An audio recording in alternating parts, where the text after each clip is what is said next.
안녕하세요. 피부과 전문의 함익병입니다. 몇 주 전부터 예고를 해드렸었죠. 오늘 우리 이제 60년대생, 아마 우리 시청자분들도 꽤 많은 분들이 60년대생, 그 전후 세대가 되게 많을 텐데, 이분들이 이제 남아있는 자녀 수명이 의외로 깁니다. 한 30년 정도 남아있다고 봐야 되는데, 그 자녀 수명 동안 어떻게 하면 자산 관리를 잘 해서 편안한 그리고 보람찬 노후를 보냈을 수 있을지에 대한 얘기를 전 미래 에셋 투자 자문의 사장이고 현재 고문으로 일하고 계신 김경록 박사님을 모시고 자세한 금융 노하우에 대한 얘기를 좀 들어보도록 하겠습니다. 아마 여러분 강의 들어보시게 되면 우리가 이걸 참 정부 차원에서도 잘못 판단하고 있고 우리 스스로도 잘못 판단하고 있는 부분을 지적해주는 예리한 어떤 성찰을 보여주실 겁니다. 제가 고등학교 1년 후배이기도 한 김경록 박사님 소개하겠습니다. 인사하시죠. 예, 안녕하세요. 김경록입니다. 방금 소개받았고요. 오늘 60년대생이 온다 해서 60년대생들의 이제 금융 이런 문제 또 뒤에 조금 말씀드릴 거 하고요. 우선은 도대체 60년대생들이 도대체 어떤 사람들인가 하는 것이고 가장 중요한 것은 이 사람들이 사회를 어떻게 변화시킬 것이며 그거보다 더 중요한 것은 이 사회 변화를 내가 어떻게 활용할 것인가 혹은 내 비즈니스에 어떻게 활용할 것인가 이런 부분에 이제 좀 큰 도움이 됐으면 좋겠고요. 그래서 전반부는 이제 그런 쪽 60년대생은 어떤 사람인가 그 다음에 사회를 어떻게 변화시키고 내 비즈니스에 어떻게 도움이 될 것인가 하는 것이고요. 시간이 좀 남아서 저 원장님께서 또 질문을 해주시면은 금융에 대해서 제가 또 답변을 하겠습니다. 네. 자, 다음 슬라이드 좀 볼까요? 예. 예. 오늘 우리가 이제 할 얘기가 1960년대생, 아마 58년 개띠부터 시작해서 60년대생, 그 베이비 부모 세대에 대한 얘기일 것 같은데, 우리는 단지 이분들의 노화로 인해서 우리가 초고령 사회에 가서 사회적으로 부담만 되는 쪽으로만 계속 얘기를 하고 있는데, 오늘 김 박사님 얘기 강의를 잘 들어보시면 이 세대가 우리 대한민국의 미래를 다시 한 번 더 뒷받침해 줄 수 있는 그런 점이 있다. 그리고 이런 세대에 대한 생각을 바꾸지 않으면 기업을 하는 사람이든 정치를 하는 사람이든 또는 자영업을 하는 사람들까지도 이 인구 구조에 대한 냉정한 판단을 하지 못하면 기회를 놓칠 수 있다. 이런 얘기들을 들을 수가 있을 겁니다. 김사학 씨 소개하는 군 어디 갔어? 프로필 어디 갔어요? 있습니다. 이것도 보여줘야죠. 예. 우리 김 박사님은 81학번이죠? 예, 81학번이고 마산고등학교 제 1년 후배입니다. 서울대학교에서 경제학 석박사를 하고 그다음에 미래에셋에서 자산운용 대표를 그렇습니다. 한 거죠. 예, 예. 그러면 이제 헤지펀드랑 그런 건가요? 자산운용이 뭔가요? 그거 하는 곳은 맞습니다. 맞고요. 네. 예, 저는 채권적 운용을 주로 했습니다. 아, 그렇구나. 예. 그러면 미래셋이 이렇게 금융 재벌이 되는데 한 축을 담당하셨다고 봐도 되나요? 제가 초기에 입사를 했으니까요. 네. 제가 99년에 들어갔으니까 아마 제 들어갔을 때 한 30명 정도 있었으니까 좀 그렇기도 합니다. 박현주 회장님하고는 개인적으로 어떤 아니요, 특별히 인연이 있어서 그런 건 아니고요. 네. 제가 원래 장기신용은행에 있었는데 장기신용은행에 이제 채권 파트가 글로 옮겨가면서 저도 그때 이제 같이 가게 되었습니다. M&A 하는 과정 중에 그냥 글로 합류하게 된 거예요. 예, 그렇습니다. 네. 예. 그다음에 그걸 그만두시고 그다음에는 지금 미래에셋 은퇴연구소장 이거는 무슨 일을 하는 건가요? 은퇴연구소장을 제가 한 8년 정도 했었고요. 네네. 그게 이제 한마디로 생애자산 관리, 그다음에 은퇴 이후에 우리가 어떻게 좀 대비를 할까 하는 것들에 관한 것들이고요. 그 부분을 이제 끝으로 제가 지금은 현재 고문으로 있습니다. 근데 채권 그러면 일반 시민들은 우리하고는 좀 관계가 좀 멀리 있는 것 같이 느끼거든요. 예, 예. 요즘은 조금 달라지긴 했지만. 여전히 그 관계가 멀리 있다고 생각되고요. 네. 그래서 최근에 제가 책을 쓰면서 이제 채권 이런 말을 책에 써놨더니 채권이 뭔가 좀 이렇게 풀어서 써주면 좋겠다 해서 제가 조금 당황스러웠는데 이걸 도대체 어떻게 풀어서 말씀을 드려야 하나 하는 것인데요. 네. 여러분들이 앞으로 자산 운용을 하든지 할 때 여러분들의 연금이나 이런 거 할 때 있는데요. 채권 펀드라고 하는 것 그냥 그 정도만 아시고 계시면 될 것 같습니다. 그러니까 이제 그 미국 국채도 살 수 있는 거, 우리나라 국채도 살 수 있고 그런 건가요? 개인이 그런 거를 간접 투자할 수가 있나요? 예, 살 수 있고요. 직접 예. 투자도 할 수 있고요. 아, 그렇구나. 예, 요즘은 이제 개인들이 직접 채권을 많이 사고 있고, 심지어 이제 작년 같은 경우에는 미국의 이제 금리가 5%를 넘으니까요. 우리나라 사람들이 과감하게 아주 긴 미국의 국채를 사기도 했습니다. 하여튼 그러니까. 우리나라 사람들의 투자의 어떤 그 힘이랄까요? 이 에너지는 대단합니다. 저 같은 사람들은 은행 금리 주식을 안 하는 사람이니까 네. 국채 같은 거는 그래도 뭐 원금 보장 되는 거죠? 원금은 보장되죠. 네. 만기까지 가지고 있으면요. 2년, 10년, 30년. 예. 만기까지 가지고 있으면 원금과 이자가 다 보장됩니다. 국가 부도가 나지 않는 한. 예, 국가 부도는 국가 내에서는 부도가 나지 않고요. 네. 예를 들어 우리나라 같은 경우 우리나라의 국채는 부도가 안 납니다. 근데 우리나라가 달러 표시로 채권을 발행하면은 외국에서 돈을 꿨을 그렇죠. 때. 우리나라가 달러가 없으면 이제 못 주니까 부도가 나는데. 그게 모라토리움이구나. 그렇습니다. 네. 우리나라 채권 같은 경우는 돈을 찍어서 줄 수 있으니까요. 그래서 우리나라 자국의 국채는 부도나는 일은 없습니다. 우리가 브라질 국채를 회화라로 표시된 걸 사면서 야 이거 부도나면 어떨까 하는데요. 회화라가 없으면 돈을 찍어서 낼 수 있으니까요. 대신 가치는 없겠네요. 그렇죠. 그게 이제 환율이 가지고 이제 영향을 주는 것입니다. 예, 정확하게 보신 겁니다. 그게 방금 말씀하신 대로 채권의 핵심적인 부분인데요. 이제 조금 해외로 나간다고 할 때는 외화 표시 혹은 회화라로 표시된 브라질 채권을 산다고 그러면 결국 그 부도는 안 나는데 회화라의 가치가 떨어져 버리면 이제 손실을 보게 되는 것이죠. 네. 그래서 그냥 국내 채권 하시는 게 제일 좋습니다. 네. 오늘 이런 얘기들을 전체적으로 네. 한번 보도록 하겠습니다. 자, 이제 김 박사님의 강의를 듣도록 하겠습니다. 예. 제가 오늘 이제 말씀드릴 거는 제목이 이제 60년대생이 온다인데요. 제가 이 이야기를 썼을 때 60년대생 가는 거 아니에요? 이런 질문을 하셨는데요. 그렇죠. 맞습니다. 저도 그렇게 생각하고 있어요. 대부분은 이제 그렇게 생각을 하는데 네. 그 이제 관점을 제가 조금 다르게 보자는 것입니다. 우리나라가 작년에 65세 이상 인구 부정이 19%였죠. 이게 20%를 넘었으면은 초고령 사회라고 그럽니다. 그렇죠. 그래서 올해 정도에 이제 들어서게 될 텐데요. 그 초고령 사회에서 60년대생들이 앞으로 어떤 역할을 하게 될까 하는 것이 이 책이나 안 그러면 오늘 말씀드린 것이 주된 주제이고요. 그리고 우리가 여기서 하여튼 저는 실용적이니까요. 야, 이런 기회에 어떻게 우리가 비즈니스를 잘하든지 돈을 벌 기회가 있을까 하는 것. 그러니까 되게 이제 우리 나이가 되면 예. 은퇴하고 노후의 안락함을 추구하지 여기서 새로운 뭔가를 생각을 안 하잖아요. 그게 기회가 있다는 건가요? 예. 그리고 이제 지금은 원장님은 이제 조금 안락한 걸 생각을 하실 텐데요. 많은 사람들은 아직도 한 10년 정도는 더 일을 해. 예. 그런 사람들이 많습니다. 네. 자, 이게 이제 여러분들 아주 재밌는 그래프이고요. 앞으로 이게 우리나라의 이제 아주 다이내믹한 변화를 보여주는 그림이라고 볼 수가 있습니다. 네. 이거 한번 보시죠. 이게 제가 이제 사이즈 랭크라고도 적어 놨고요. 그 다음에 그로스 랭크라고도 이제 적어 놨습니다. 세로 축이요? 예. 잠깐만요. 이동이. 한번 클릭하면 나올 거예요. 예, 됐습니다. 예. 여기 보시면은 이제 사이즈 랭크라고 이렇게 나오고요. 네. 약하네요. 좀 움직임이 조금.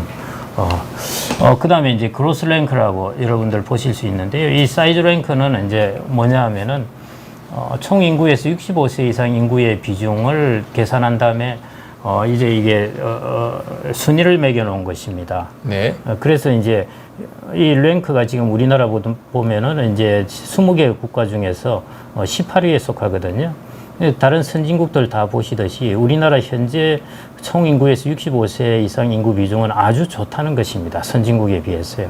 이 랭킹이 뒤에 있다는 것은 그 비중이 낮다는 것이니까요. 아직은 로우하다는 것이니까요. 좀 젊은 나라라고. 선진국과 비교해서는 아주 젊은 나라인 것입니다. 네. 그런데 이제 그로스 랭크라고 있는데요. 저것은 65세 이상 인구가 앞으로 20년 동안에 증가하는 속도입니다. 네. 그 보시면은 그로스 랭크는 1등입니다. 어떻게 되죠? 세로 측에 보시면 순위군요, 이게. 0, 5, 10, 15가 순위구나. 랭크로 이렇게 나와 있는데요. 잠깐만요. 이게 마우스가 잘 안 되는 거예요. 이게 제가 한번 아까 잘 됐었는데요. 뭐 그냥 마우스 없이 해도 괜찮습니다. 그래서 여러분들은 이제 이제 나왔습니다. 이 오른쪽으로 클릭하면 되네요. 오른쪽. 예. 여기가 이제 크로스 랭크고 우측 클릭하면. 예. 됐습니다. 여기가 이제 사이즈 랭크인데요. 앞으로 우리나라가 어디로 가냐면은 이제 1위로 이동을 한다는 것입니다. 아, 지금 현재 18위인데 예. 일본 이제 따라가는군요. 사이즈 랭크도 우리나라는 이제 1위를 따라서 향해서 가고 간다는 있고. 것이죠. 이게 앞으로 20년, 30년 동안 일어날 변화입니다. 크로스 랭크는 이미 1위 수준이네요. 그렇죠. 그래서 크로스 랭크가 저렇기 때문에 사이즈 랭크가 이제 금방. 1위로 이제 자꾸 옮겨가게 된다는 것입니다. 아. 그래서 2050년 넘어가면은 저게 이제 일본과 더불어서 또 이제 1등을 차지하게 되는 것이죠. 그래서 이 변화가 앞으로 20년 동안은 이제 상당한 변화가 일어나게 될 것이라는 것인데 네. 이게 앞으로 여러분들이 보시는 우리나라의 환경이라고 보시면 되고요.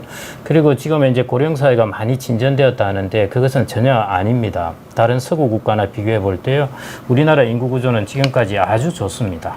경제 성장에도 좋았고 그러는데요. 앞으로 이제 저런 길을 가게 된다는 것입니다. 빠른 속도로 가게 될 텐데, 자, 저런 동안 우리는 무슨 일이 일어날 것이며, 어떤 것들이 가장 초점을 두어야 할까 하는 것들을 이제 살펴보고자 한 것입니다. 아까 그걸 이제 이렇게 그 시간 순으로 이렇게 펼쳐 놓은 게, 연도로 펼쳐 놓은 게 이제 네. 이 그래프입니다. 네. 이 그래프인데요. 이게 우리나라이거든요. 빨간색이요. 예, 빨간색이고 파란색하고 제가 나누어 놨습니다. 그거는 현재 시점을 기준으로 과거, 그 다음에 현재 시점을 기준으로 미래, 이렇게 나누어 놓은 것인데요. 이게 이제 무엇을 뜻하냐면은, 그 노인 부양 비율이라고 했어요. 15세에서 64세 막 일을 하는 인구 대비해서 돈 버는 사례. 65세 이상 인구의 비중인데 이 비율이 높으면 당연히 안 좋겠죠.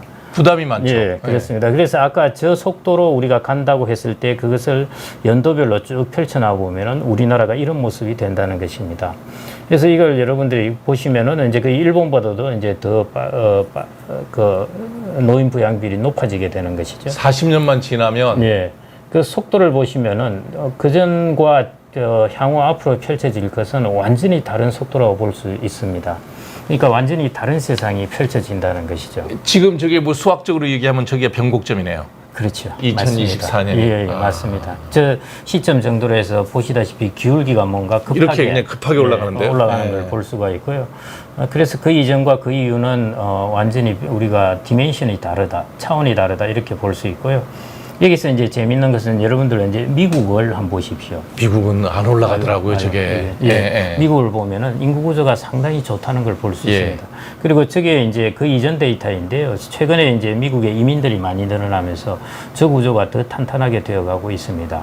여하튼 이런 것들을 차치하고 우리나라의 모습이 여러 주요 선진국들과 비교할 때 저런 길을 가게 된다는 것입니다. 그래서 이럴 때 여러분들은 이제 무엇을 준비해야 되고 내 자녀들은 맞이하는 세상은 어떻게 될 것인가 하는 것들, 이런 이제 변화를 좀 사실은 잘 살펴보셔야 되는 때가 아닌가 싶습니다. 앞으로 이제 그런 때인데요. 네. 그래서 제가 이제 이런 앞으로 한 20년, 30년 펼쳐질 모습에서 제가 초점을 맞추는 것은 5070, 50대, 60대, 70대라고 보시면 되겠습니다.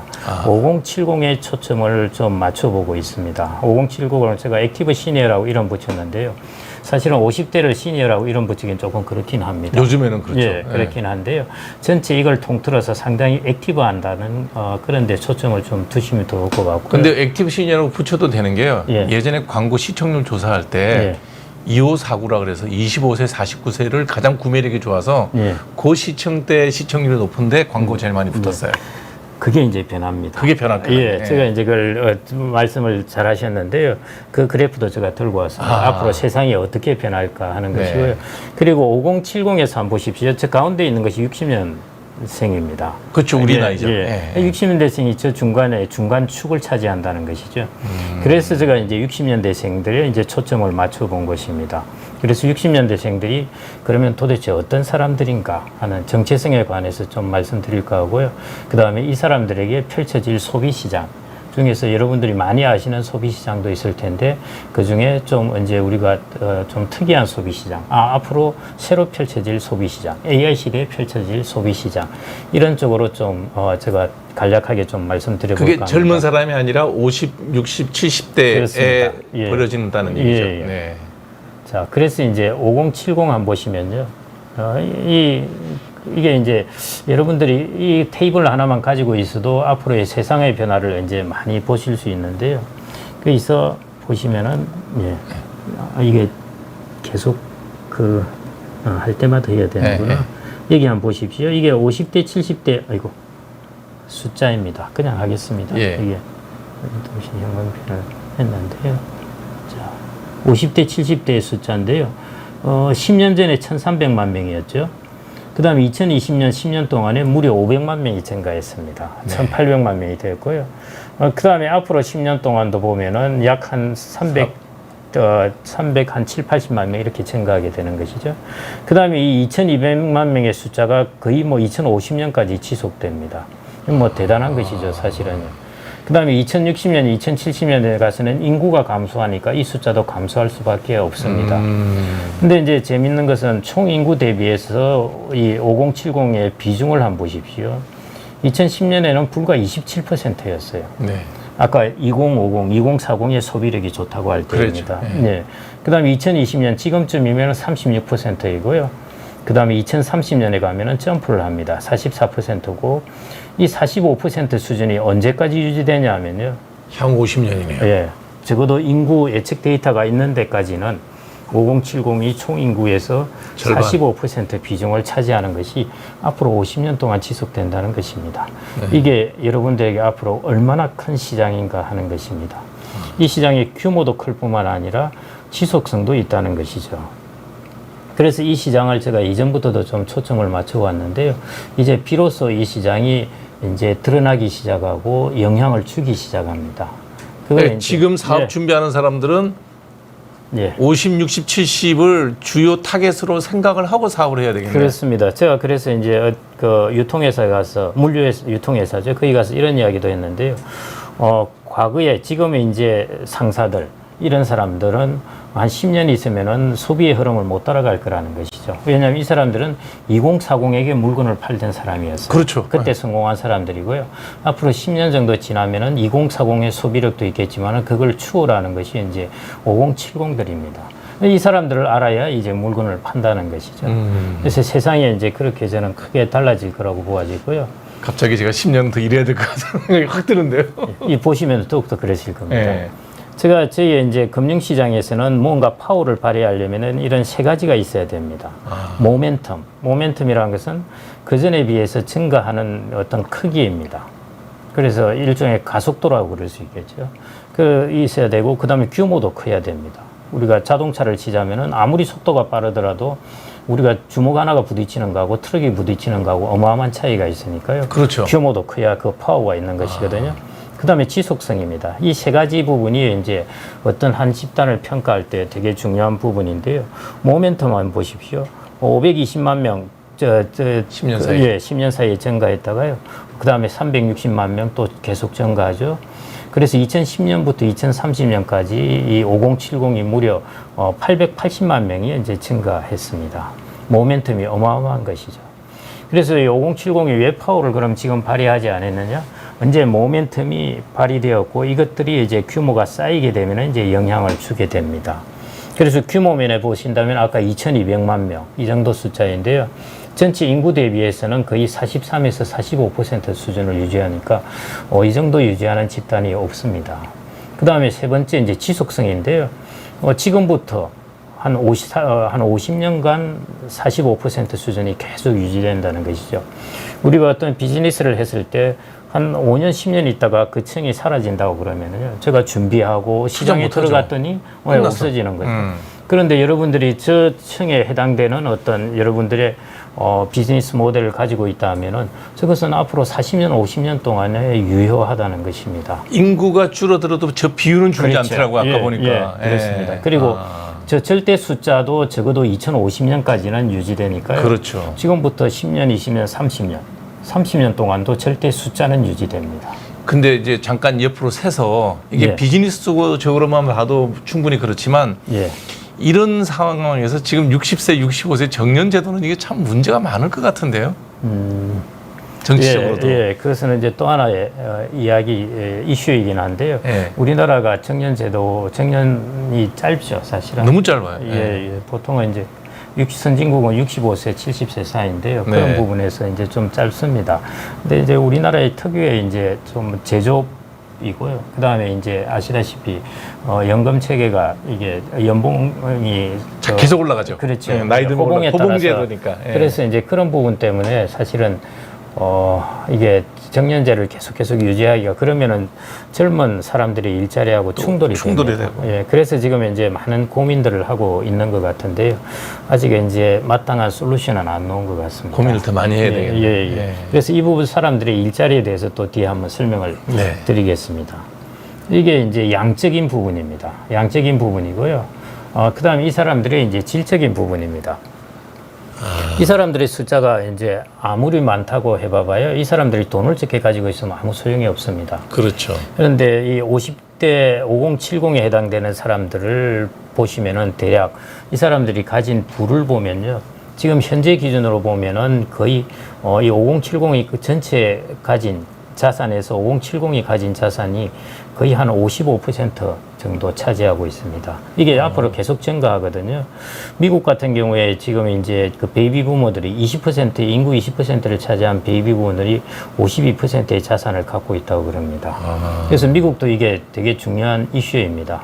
이 사람들이 소비를 왜 안 할까? 소비를 어떤 데 할까? 이런 것들이 고민인데요. 우리나라도 이미 5070의 자산은 보면은 전체 자산에서 벌써 거의 55% 정도에 육박하고 이게 앞으로도 이제 그 비중이 좀 더 증가할 것 같습니다. 저 세로축에 표시되어 있는 게 저게 뭔가요? 비중입니다. 0.3이면은 30%라고 보시면 될 것 같고요. 그래서 이제 그럼 60대가 무슨 자산이 있어서 그러는데요. 그 60대는 저기 가구 수가 많아서 소위 말해 우리 쪽수가 많으니까 전체 이제 부가 저렇게 많아지게 된 것입니다. 그래서 우리가 100만 출생이니까 60, 그렇습니다. 인구수가 많으니까. 예, 그렇습니다. 그래서 이제 5070은 질적 면에서 보았을 때도 이제 소유한 부의 크기가 이제 크다는 것이죠. 네. 양적으로 클 뿐만 아니라 이제 돈도 자산도 많이 가지고 있다는 것이고요. 그 다음에 이제 80년대 81학번부터 이제 졸업 정원제가 실시되면서 이제 고등교육을 받은 사람 숫자가 많아집니다. 대졸자 수가 많아졌죠. 예, 저기 네. 보시면은 저 그래프에서 보시면은 여러분들 이제 50에 왼쪽에 있는 것이 50에서 64세 대졸 인구 숫자이고요. 예. 이 오른쪽에 있는 것은 65세 이상의 대졸 65세 이상에서 대졸 인구 숫자에 해당되는 부분입니다. 네. 우리나라가 지금 현재 2020년 이런 때에 비해서 앞으로 한 10년, 15년 지나면은 대졸 인구 숫자가 50에서 64세 정도에서요. 거의 350만 명대에서 거의 750만 명으로 증가합니다. 네. 어마어마한 것이죠. 그래서 이런 부분에서 이제 본다면은 우리가 그 5070의 시장이 퀄리티가 완전히 다른 시장이라는 것입니다. 그래서 비즈니스를 하시는 분들도 지금 70대 이런 분들의 어떤 행태를 보실 게 아니라요. 앞으로 이 시장에 들어올 사람들, 그러니까 숫자도 앞으로 계속 압도적으로 많고 그 다음에 부도 자산도 가지고 있고 세 번째 학력면에 있어서도요. 이게 급속하게 고등 교육을 받은 사람들이 숫자가 많아진다는 것입니다. 저희 중이 고의가 대졸자 이상이라는 얘기인가요? 예, 그렇습니다. 아니요. 저것은 이제 그 전망을 한 것이고, 왜냐하면 사망률이 있기 때문에 네. 사망률로 이제 그거를 추정을 해야 되거든요. 네. 예, 그래서 그것은 이제 저위, 중위, 고위는 이제 사망률이 높다고 했을 때, 사망률이 낮다고 했을 때 저렇게 숫자가 조금 차이가 납니다. 예, 그래서 그 중위를 보통 대부분 보고 있는데요. 네. 예, 저게 표준 편차로 보시면 되겠습니다. 대충 저 범위 내에서 움직일 것이다. 이렇게 보시면 되겠습니다. 그냥 저 트렌드가 저렇게 그렇습니다. 된다라고 보면 되겠네요. 네. 그래서 예를 들어 사망률이 낮아진다고 그러면은 저 고위를 따라서 이제 움직이게 될 것이고요. 사망률이 좀 더 높아진다면은 이제 저위를 따라서 움직이게 되겠죠. 네. 그래서 그냥 중위를 보시면은 무난합니다. 저렇게 이제 된다는 그래서 퀄리티 면에서도 이제 완전히 달라진다는 것이고요. 그래서 이제 아까 말씀하신 부분입니다. 우리가 2549가 아니라 예. 자, 이게 이제 절대적인 인구의 숫자입니다. 네. 그리고 이제 막대 그래프로 한 것이 이제 그 둘 인구의 차거든요. 네. 20, 30, 40도 30년 한 세대이고요. 50, 60, 70도 30년 한 세대입니다. 그러니까 똑같은 30년에 걸친 세대이기 때문에요. 네. 그 면에서 차이는 없습니다. 그런데 보시면은 이제 빨간 선으로 표시된 것이 5070의 숫자이고요. 그 다음에 이제 표시된 것이 2040의 숫자인데, 그 전에 지금은 이제 딱 지금 시점입니다. 지금 시점이 거의 두 인구가 같은 똑같네요. 시점이고 네. 그 이전의 시점을 한번 보십시오. 보시면은 2040이 압도적으로 월등히 많으니까 저기에다 시청률 맞습니다. 조사하는구나. 그래서 2000년, 2010년 이런 때는 2040이 당연히 소득도 많고 하니까요. 저기가 당연히 소비의 타겟입니다. 그런데 이게 이제 교차되기 시작하고 앞으로 10년, 20년 지나면은 이제 5070이 2040보다 저렇게 숫자가 이제 지속적으로 많아지게 되는 것이죠. 그 시간이 향후 뭐 예, 지금부터 이미 교차를 그렇죠. 하는데요. 한 50년. 예, 저게 한 10년 정도 지나면은 이제 시장에 영향을 주기 시작합니다. 그래서 이제 뭔가 소비의 타겟을 5070으로 옮겨야 되겠다 하는 것이고요. 저게 이제 정점에 해당되는 한 2040년, 2050년 해봐야 지금부터 한 15년. 15년, 20년. 네. 예, 그 정도만 지나면은 이 차이가 저 정도로 큰 차이로 이제 나타내게 된다는 것이죠. 예를 들면 지금 젊은 친구들이 새로운 비즈니스를 구상한다 하더라도 타겟을 예. 좀 길게 본다 그러면 그렇습니다. 5070을 봐야 되겠네요. 예. 그리고 이제 저런 게 한편으로 본다면은 우리 의사분들 같은 경우 사실은 되게 좋은 시장이죠. 질병이 많아지는 때가 60대 중반부터 시작되니까요. 네. 5070이 딱 저기 해당됩니다. 2040은 사실은 많아봐야 저기서 큰 병이 없죠. 예, 성형이나 이런 거는 모르고 하기가 5060도 요즘 성형을 많이 하니까요. 예, 그래서 노인 성형이 많아요. 예. 예. 그래서 저 시장을 보면은 앞으로 이게 환자들의 시장이 어떻게 움직이겠구나 하는 것도 확연하게 볼 수 있습니다. 그래서 이제 비즈니스를 장기적으로 하시려면은 저런 데이터를 이제 보시면은 명확할 수가 있습니다. 그걸 이제 총 인구에 대한 비중으로 본 것입니다. 네. 아까 그건 절대적인 숫자였고요. 네. 총 인구에 대한 비중을 보시면은 65세 이상 인구 한번 보십시오. 딱 45% 정도로 옆으로 플랫하게 그 수준이 그대로 유지되지 않습니까? 예, 거기에 비해서 2040 같은 경우는 좀 떨어졌다가 더 떨어졌다가 이제 이렇게 가는 것이고요. 이 갭이 계속 유지되는 것입니다. 이 갭이 계속 유지돼요. 전체적으로 인구가 지금 우리가 그 5,300만에서 감소 추세에 들어가도 저 비율은 그렇습니다. 차이가 없네요. 예. 그 이제 감소 추세가 확연하게 드러나는 것이 이제 2050년 정도 이후인데요. 그렇죠. 그 전까지는 좀 천천히 떨어집니다. 뭐 그렇게 그래서 2050년까지 본다고 하더라도 이 갭은 자꾸 커지는 것이죠. 네. 예. 그래서 여러분들이 이 갭을 보신다면은 앞으로 소비 시장은 어디로 타겟을 해야 되겠는가 하는 것을 이제 아실 수가 있다는 것이죠. 근데 정부에서 정책 결정을 할 때 이렇게 아이를 그 출산율을 증가시키는 노력은 당연히 해야 되겠지만 예. 그게 잘 안 되면 정말 5070 이 연령대에 있는 분들을 훨씬 더 활발하게 사회 활동을 하게끔 유도하는 정책도 필요할 것 같아요. 정확한 지적이시고요. 네. 예, 그 아주 정확한 지적이시고요. 지금 이제 저출산 정책은 사실은 20년, 30년을 바라보고 하는 것이고 지금 투자를 하는 것입니다. 사실은. 네. 그런데 지금 당장 투자를 해서 가장 효율성을 높일 부분이 바로 5070에 대한 정책입니다. 저 사람들은 이미 스탁으로 이렇게 있기 때문에 형성되어 있기 때문에 저 사람들을 어디로 유도하느냐. 특히 이제 중요한 부분이 지금도 이제 미국은 저 사람들이 20% 비중을 차지하는데 자산은 52%를 갖고 있는데 생각보다 소비를 덜 하더라는 것입니다. 이렇게 나이가 들면 먹는 것도 적게 먹고 움직임도 적고 차이니즈 소비를 많이 못해요. 그런 것도 있는데요. 이제 학자들이 연구한 바에 따르면은 이게 수명에 대한 불확실성 오래 살 것 같기 때문에 그래서 아껴 쓰는구나. 예, 언제 가면은 많이 소비를 하게 되냐면은 한 80대 가면 소비를 갑자기 합니다.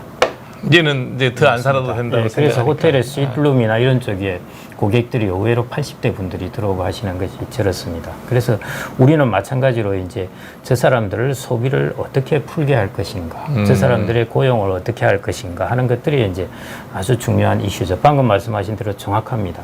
그래서 우리는 투 트랙으로 가야 돼요. 한 트랙은 출생에 관한 것, 그 다음에 한 트랙은 저 5070들을 어떻게 생산성 있게 이끌어낼까 하는 것들, 그 부분인 것이죠. 그래서 저거는 이제 정부가 해야 될 부분들이고요. 여러분들이 보시는 것은 이제 앞으로의 시장의 모습입니다. 저것이 명확하게 우리나라 워낙 급변하게 변하기 때문에 한번 보십시오. 이게 불과 10년 전이에요. 그러니까요. 이게 10년 전의 모습이고요. 앞으로 10년 뒤의 모습입니다. 그러니까 여러분들이 10년 전의 모습을 가지고 10년 뒤를 이래 가지고 대응을 하시면은 세상에 왜 내가 잘 안 먹혀드나 뭐 이런 생각을 하신다. 지금 대학교 들어가는 친구들은 이거 꼭 봐야 될 것 같은데요. 그렇습니다. 자기의 미래가 자라온 환경은 이쪽이잖아요. 예, 예. 예? 젊은 사람이 많고 노인분이 예, 적은 예. 세대인데 본인이 사회 나갈 때 되면 완전히 뒤집어져 있는 세상에서 사회 활동을 해야 되는 거야. 예, 맞습니다. 그래서 소비 시장이라는 것이 이제 비즈니스 할 때 꼭 좀 그렇죠. 이제 보시면 될 것 같고요. 한번 보시면은 2040 비중이 2003년에는 총 인구의 50%였어요. 저 인구가 절대적으로 소비 시장이었습니다. 그렇죠. 예, 근데 2040년 지금부터 한 16년만 지나면요 30%로 줄어듭니다. 20% 포인트가 줄어든다는 것이고요. 반면 5070은 같은 기간에 20%였어요. 45%로 증가합니다. 비중이. 아직도 TV 시청률 조사는요 2549를 제일 앞서서 예. 하고 있어요. 지금은 이제 크로스니까 그렇게 하겠죠. 아직은 그렇게 해도 예, 되는데 예. 근데 이제 세상이 저렇게 변한다는 것입니다. 그래서 저 그래프가 이제 앞으로 되게 여러분들이 비즈니스를 하거든 뭘 하건 할 때 중요한 아마 그래프가 되지 않을까 그렇게 생각을 합니다. 그래서 이제 시니어 시장 5070 제가 이제 작년에도 이제 어떤 식품회사 기획실 분하고 이야기하면서 그분이 하신 이야기가 시니어 시장이 온다고 하는데 왜 이렇게 안 되는지 모르겠다. 아직 제품을 내놔도. 예, 예. 네, 그렇게 이제 말씀을 하시는데요. 근데 이제 시니어 제품을 무슨 보청기라든지 뭐 이런 것들로 생각하시면 안 된다는 것입니다. 요즘 시니어 시장은 예를 들어 이런 것이죠. 평일에 카페에 브런치 마켓이 막 이렇게 크고 있는데 이것은 시니어 시장인가 젊은 시장인가 이런 것이죠. 아침에 브런치는 시니어 시장인데. 그렇죠. 그러니까 예, 시니어 시장이 커지면서 브런치 마켓이 커진 것입니다. 그렇죠. 그래서 시니어 시장을 사실은 정확하게 추정하기가 어렵고요. 예. 일반적으로 시니어 시장이라 하면은 고령자들의 불편함을 해소해 주는 것을 시니어 제품이라고 보고 있습니다. 그건 낡은 생각이긴 예, 하네요. 그렇죠. 낡은 예. 생각이죠. 그래서 이제 시니어 제품, 액티브 시니어라 이름도 붙이지 말아야 하는데요. 하여튼 5070은 저는 아주 중립적인 표현은 5070입니다. 그래서 5070을 타겟으로 할 때는 기존의 어떤 고정관념을 완전히 버려야 합니다. 자, 이 밑에 한번 적어놓은 거 한번 보십시오. 이게 역시 인구에 관한 책을 쓴 사람인데요. 이런 이야기를 했습니다. 노인들은 아직 개발되지 않은 채로 남아있는 거대한 소비자들이다. 예리한 얘기다. 예. 소비 시장을 자기가 제품을 공급을 해야 돼요.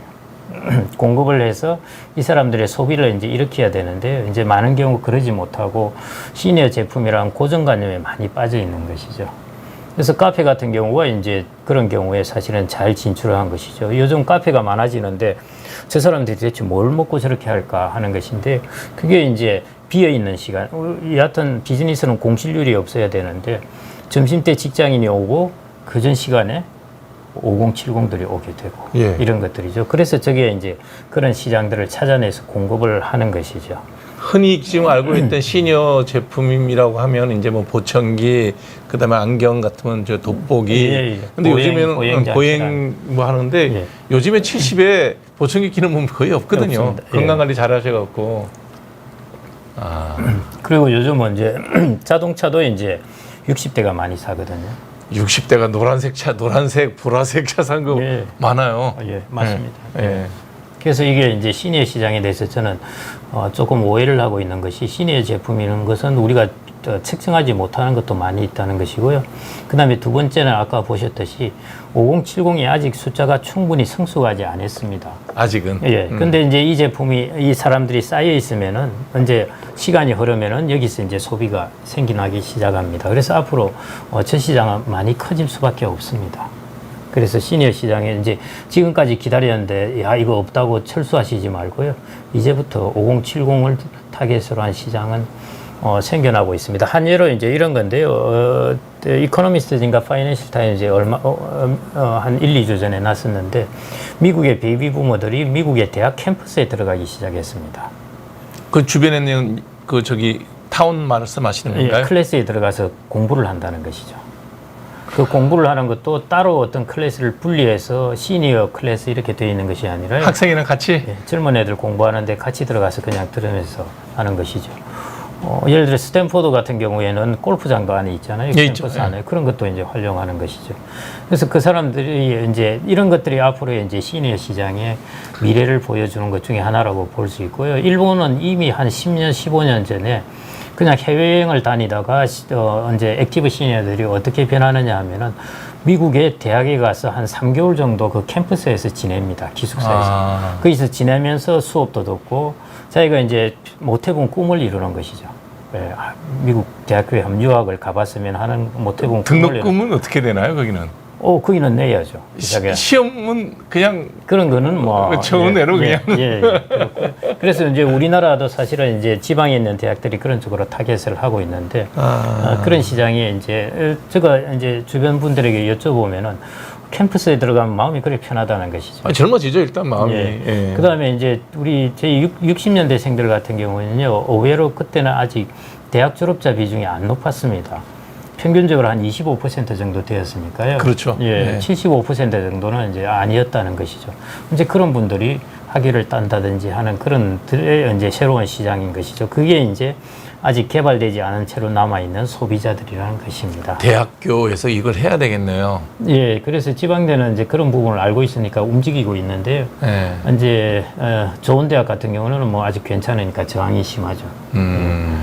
학위를 남발하는 것도 싫어하고, 예, 그랬습니다. 그래서 이제 제가 이제 살펴보고자 한 거는 5070을 좀 살펴볼 텐데, 5070에서 다른 거 보실 필요 없고요. 그 중심축인 60년대생을 그냥 살펴보시면 됩니다. 그래서 60년대생들이 어떤 사람인가 하는 것인데요. 왜냐하면 향후 20년 이상 5070을 이끌어갈 중심축이 60년대생입니다. 그 가운데니까. 예. 그렇죠. 그리고 현재 지금 60년대생들을 보면은 50대 중반부터 60대 초반까지거든요. 네. 그 우리나라가 초고령사에 들어가지 않습니까? 초고령사에 들어갈 때 딱 그 제일 선두에서는 젊은 계층인 것이죠. 우리가 흔히 맞춰 세대라 그러잖아요. 그렇죠. 예. 이게 부모 모시는 마지막, 그다음에 자식한테 복양 못 받는 첫 세대.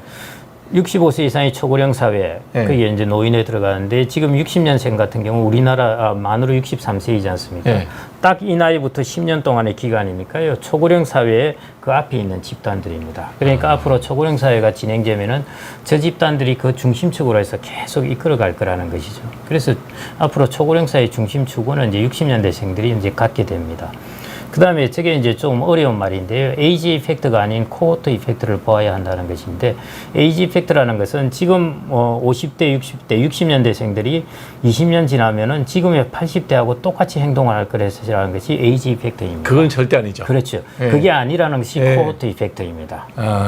그래서 일반적으로 에이지 이펙트가 훨씬 지배적입니다. 옛날에는. 그렇습니다. 네, 옛날에는. 근데 우리나라처럼 변화가 산업화 변화만 해도 얼마나 급격합니까?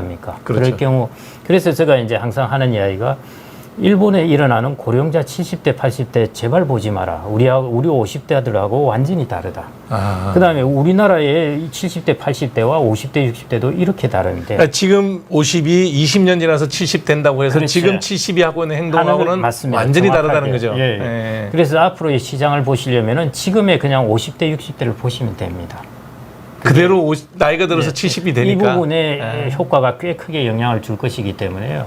그래서 에이지 이펙트 있기는 하겠지만은 그 지금의 50대, 60대의 특징, 그걸 코호트 이펙트라고 그러거든요. 그걸 이제 보아야 된다는 것이 제가 좀 말씀드리고 싶은 부분이고요. 그래서 이제 60년대생은 누구인가 하는 것이고, 그래서 저 코호트 이펙트는 꽤 중요한 부분입니다. 내가 비즈니스를 할 때 지금 앞으로 이제 계속 이제 5070이 많아질 텐데, 지금 70대 이런 사람들처럼 할 것인지 신식으로 할 것인지 신세대처럼 할 것이 비즈니스에서 그 부분도 꽤 중요한 부분이죠. 우리가 골프를 치면 제가 40대 후배들이나 50대 후배들하고도 골프를 치거든요. 그러고 보면 지금의 40살이 예전에 제 40살 때하고 달라요. 맞습니다. 그게 코호터입니다. 그러니까 그 친구들은 앞으로 나이 들어도 계속 그렇게 살겠네요. 맞습니다. 그래서 그 부분이 특히 이제 우리나라는 크게 다르게 나타나기 때문에 그렇게 되겠네. 비즈니스 할 때 꽤 중요한 부분입니다. 옷 입는 것도 달라요. 반바지 잘 입어요. 맞습니다. 자, 그래서 60년대생들을 한번 살펴보겠습니다. 우리 세대 얘기네요. 이 그래프 한번 보시면요. 이게 이제 지금 현재 인구 숫자입니다. 대한민국에 지금 올라와 있는. 그렇습니다. 연령별로 쭉 펼쳐져 있죠. 그래서 90세 이상 해서 이제 이러는데요. 우리나라 베이비붐은 55에서 74년생 이렇게 되어 있습니다. 그렇게 되어 있어가지고 총 1,660만 명이 현재 있는데요. 자, 이게 이제 베이비부머들이라고 하는 1,660만 명입니다. 그러니까 6.25 전쟁 끝나고 아기 많이 놓기 시작했을 때고. 그래서 74년생까지입니다. 자, 이걸 이제 뜯어보자는 것이죠. 자, 이게 55년에서 59년생입니다.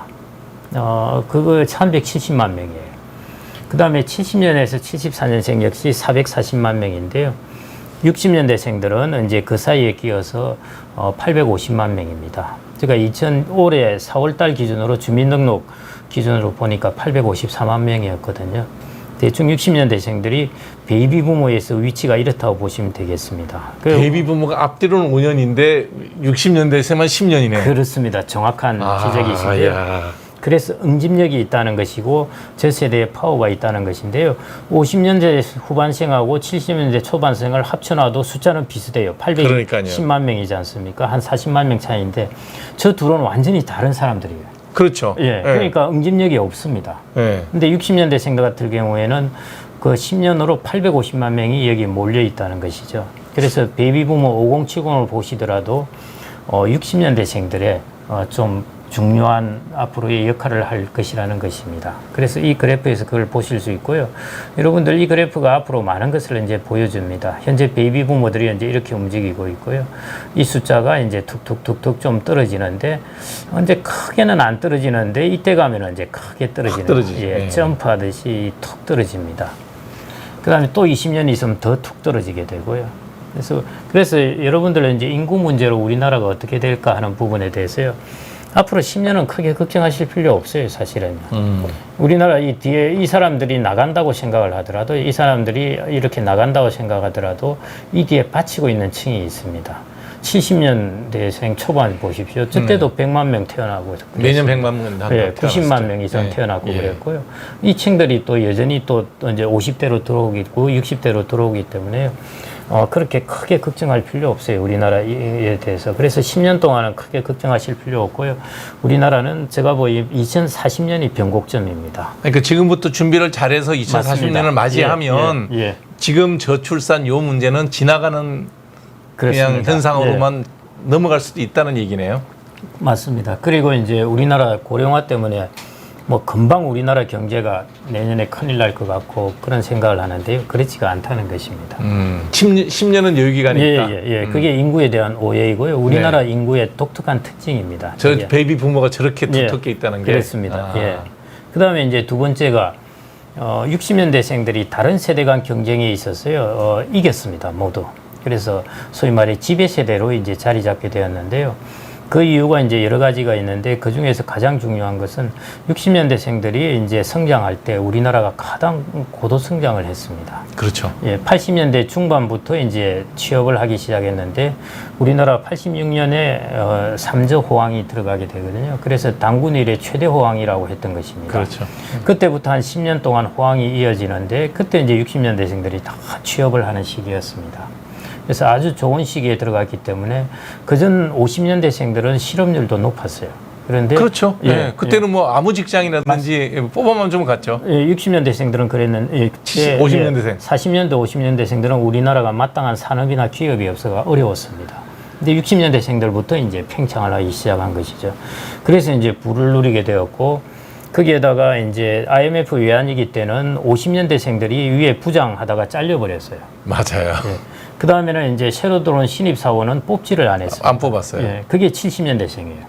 그래서 70년대생들이 IMF 외환위기 때 가장 큰 타격을 받았고요. 대신 60년대생들은 그래서 위에 사람들은 잘려버리고 밑에 사람들은 들어오지 않고 승진이 쉬웠네. 여기서 이제 혼자 독야청청한 것들이 한 20년 정도 지속된 것입니다. 그러면서 우리나라 부동산 가격이 많이 오르고 주식 가격이 오르고 하면서 기회를 잘 잡은 사람들은 이제 부도 쌓게 된 것입니다.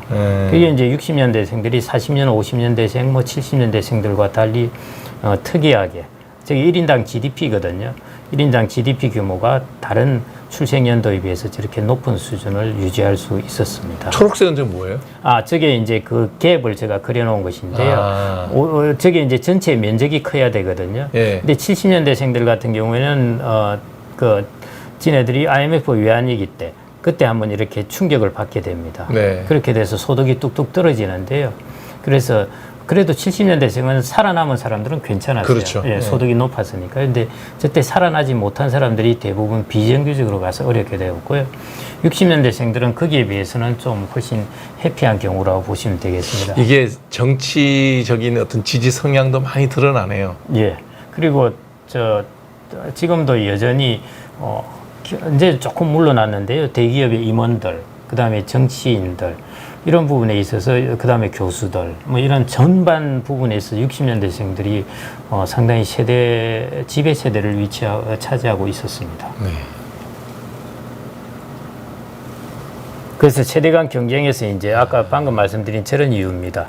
대학 졸업 정원제로 대졸자 고학력이 시작됐죠. 삼저 호황 때죠. 그다음에 IMF 아까 말씀드렸듯이요. 그래서 많은 에너지를 이제 축적한 세대가 60년대생들이라고 보시면 되겠습니다. 그래서 여러분들이 이제 앞으로 비즈니스를 타겟하시든지 할 때 이제 저런 부분을 잘 보셔야 된다는 것이고요.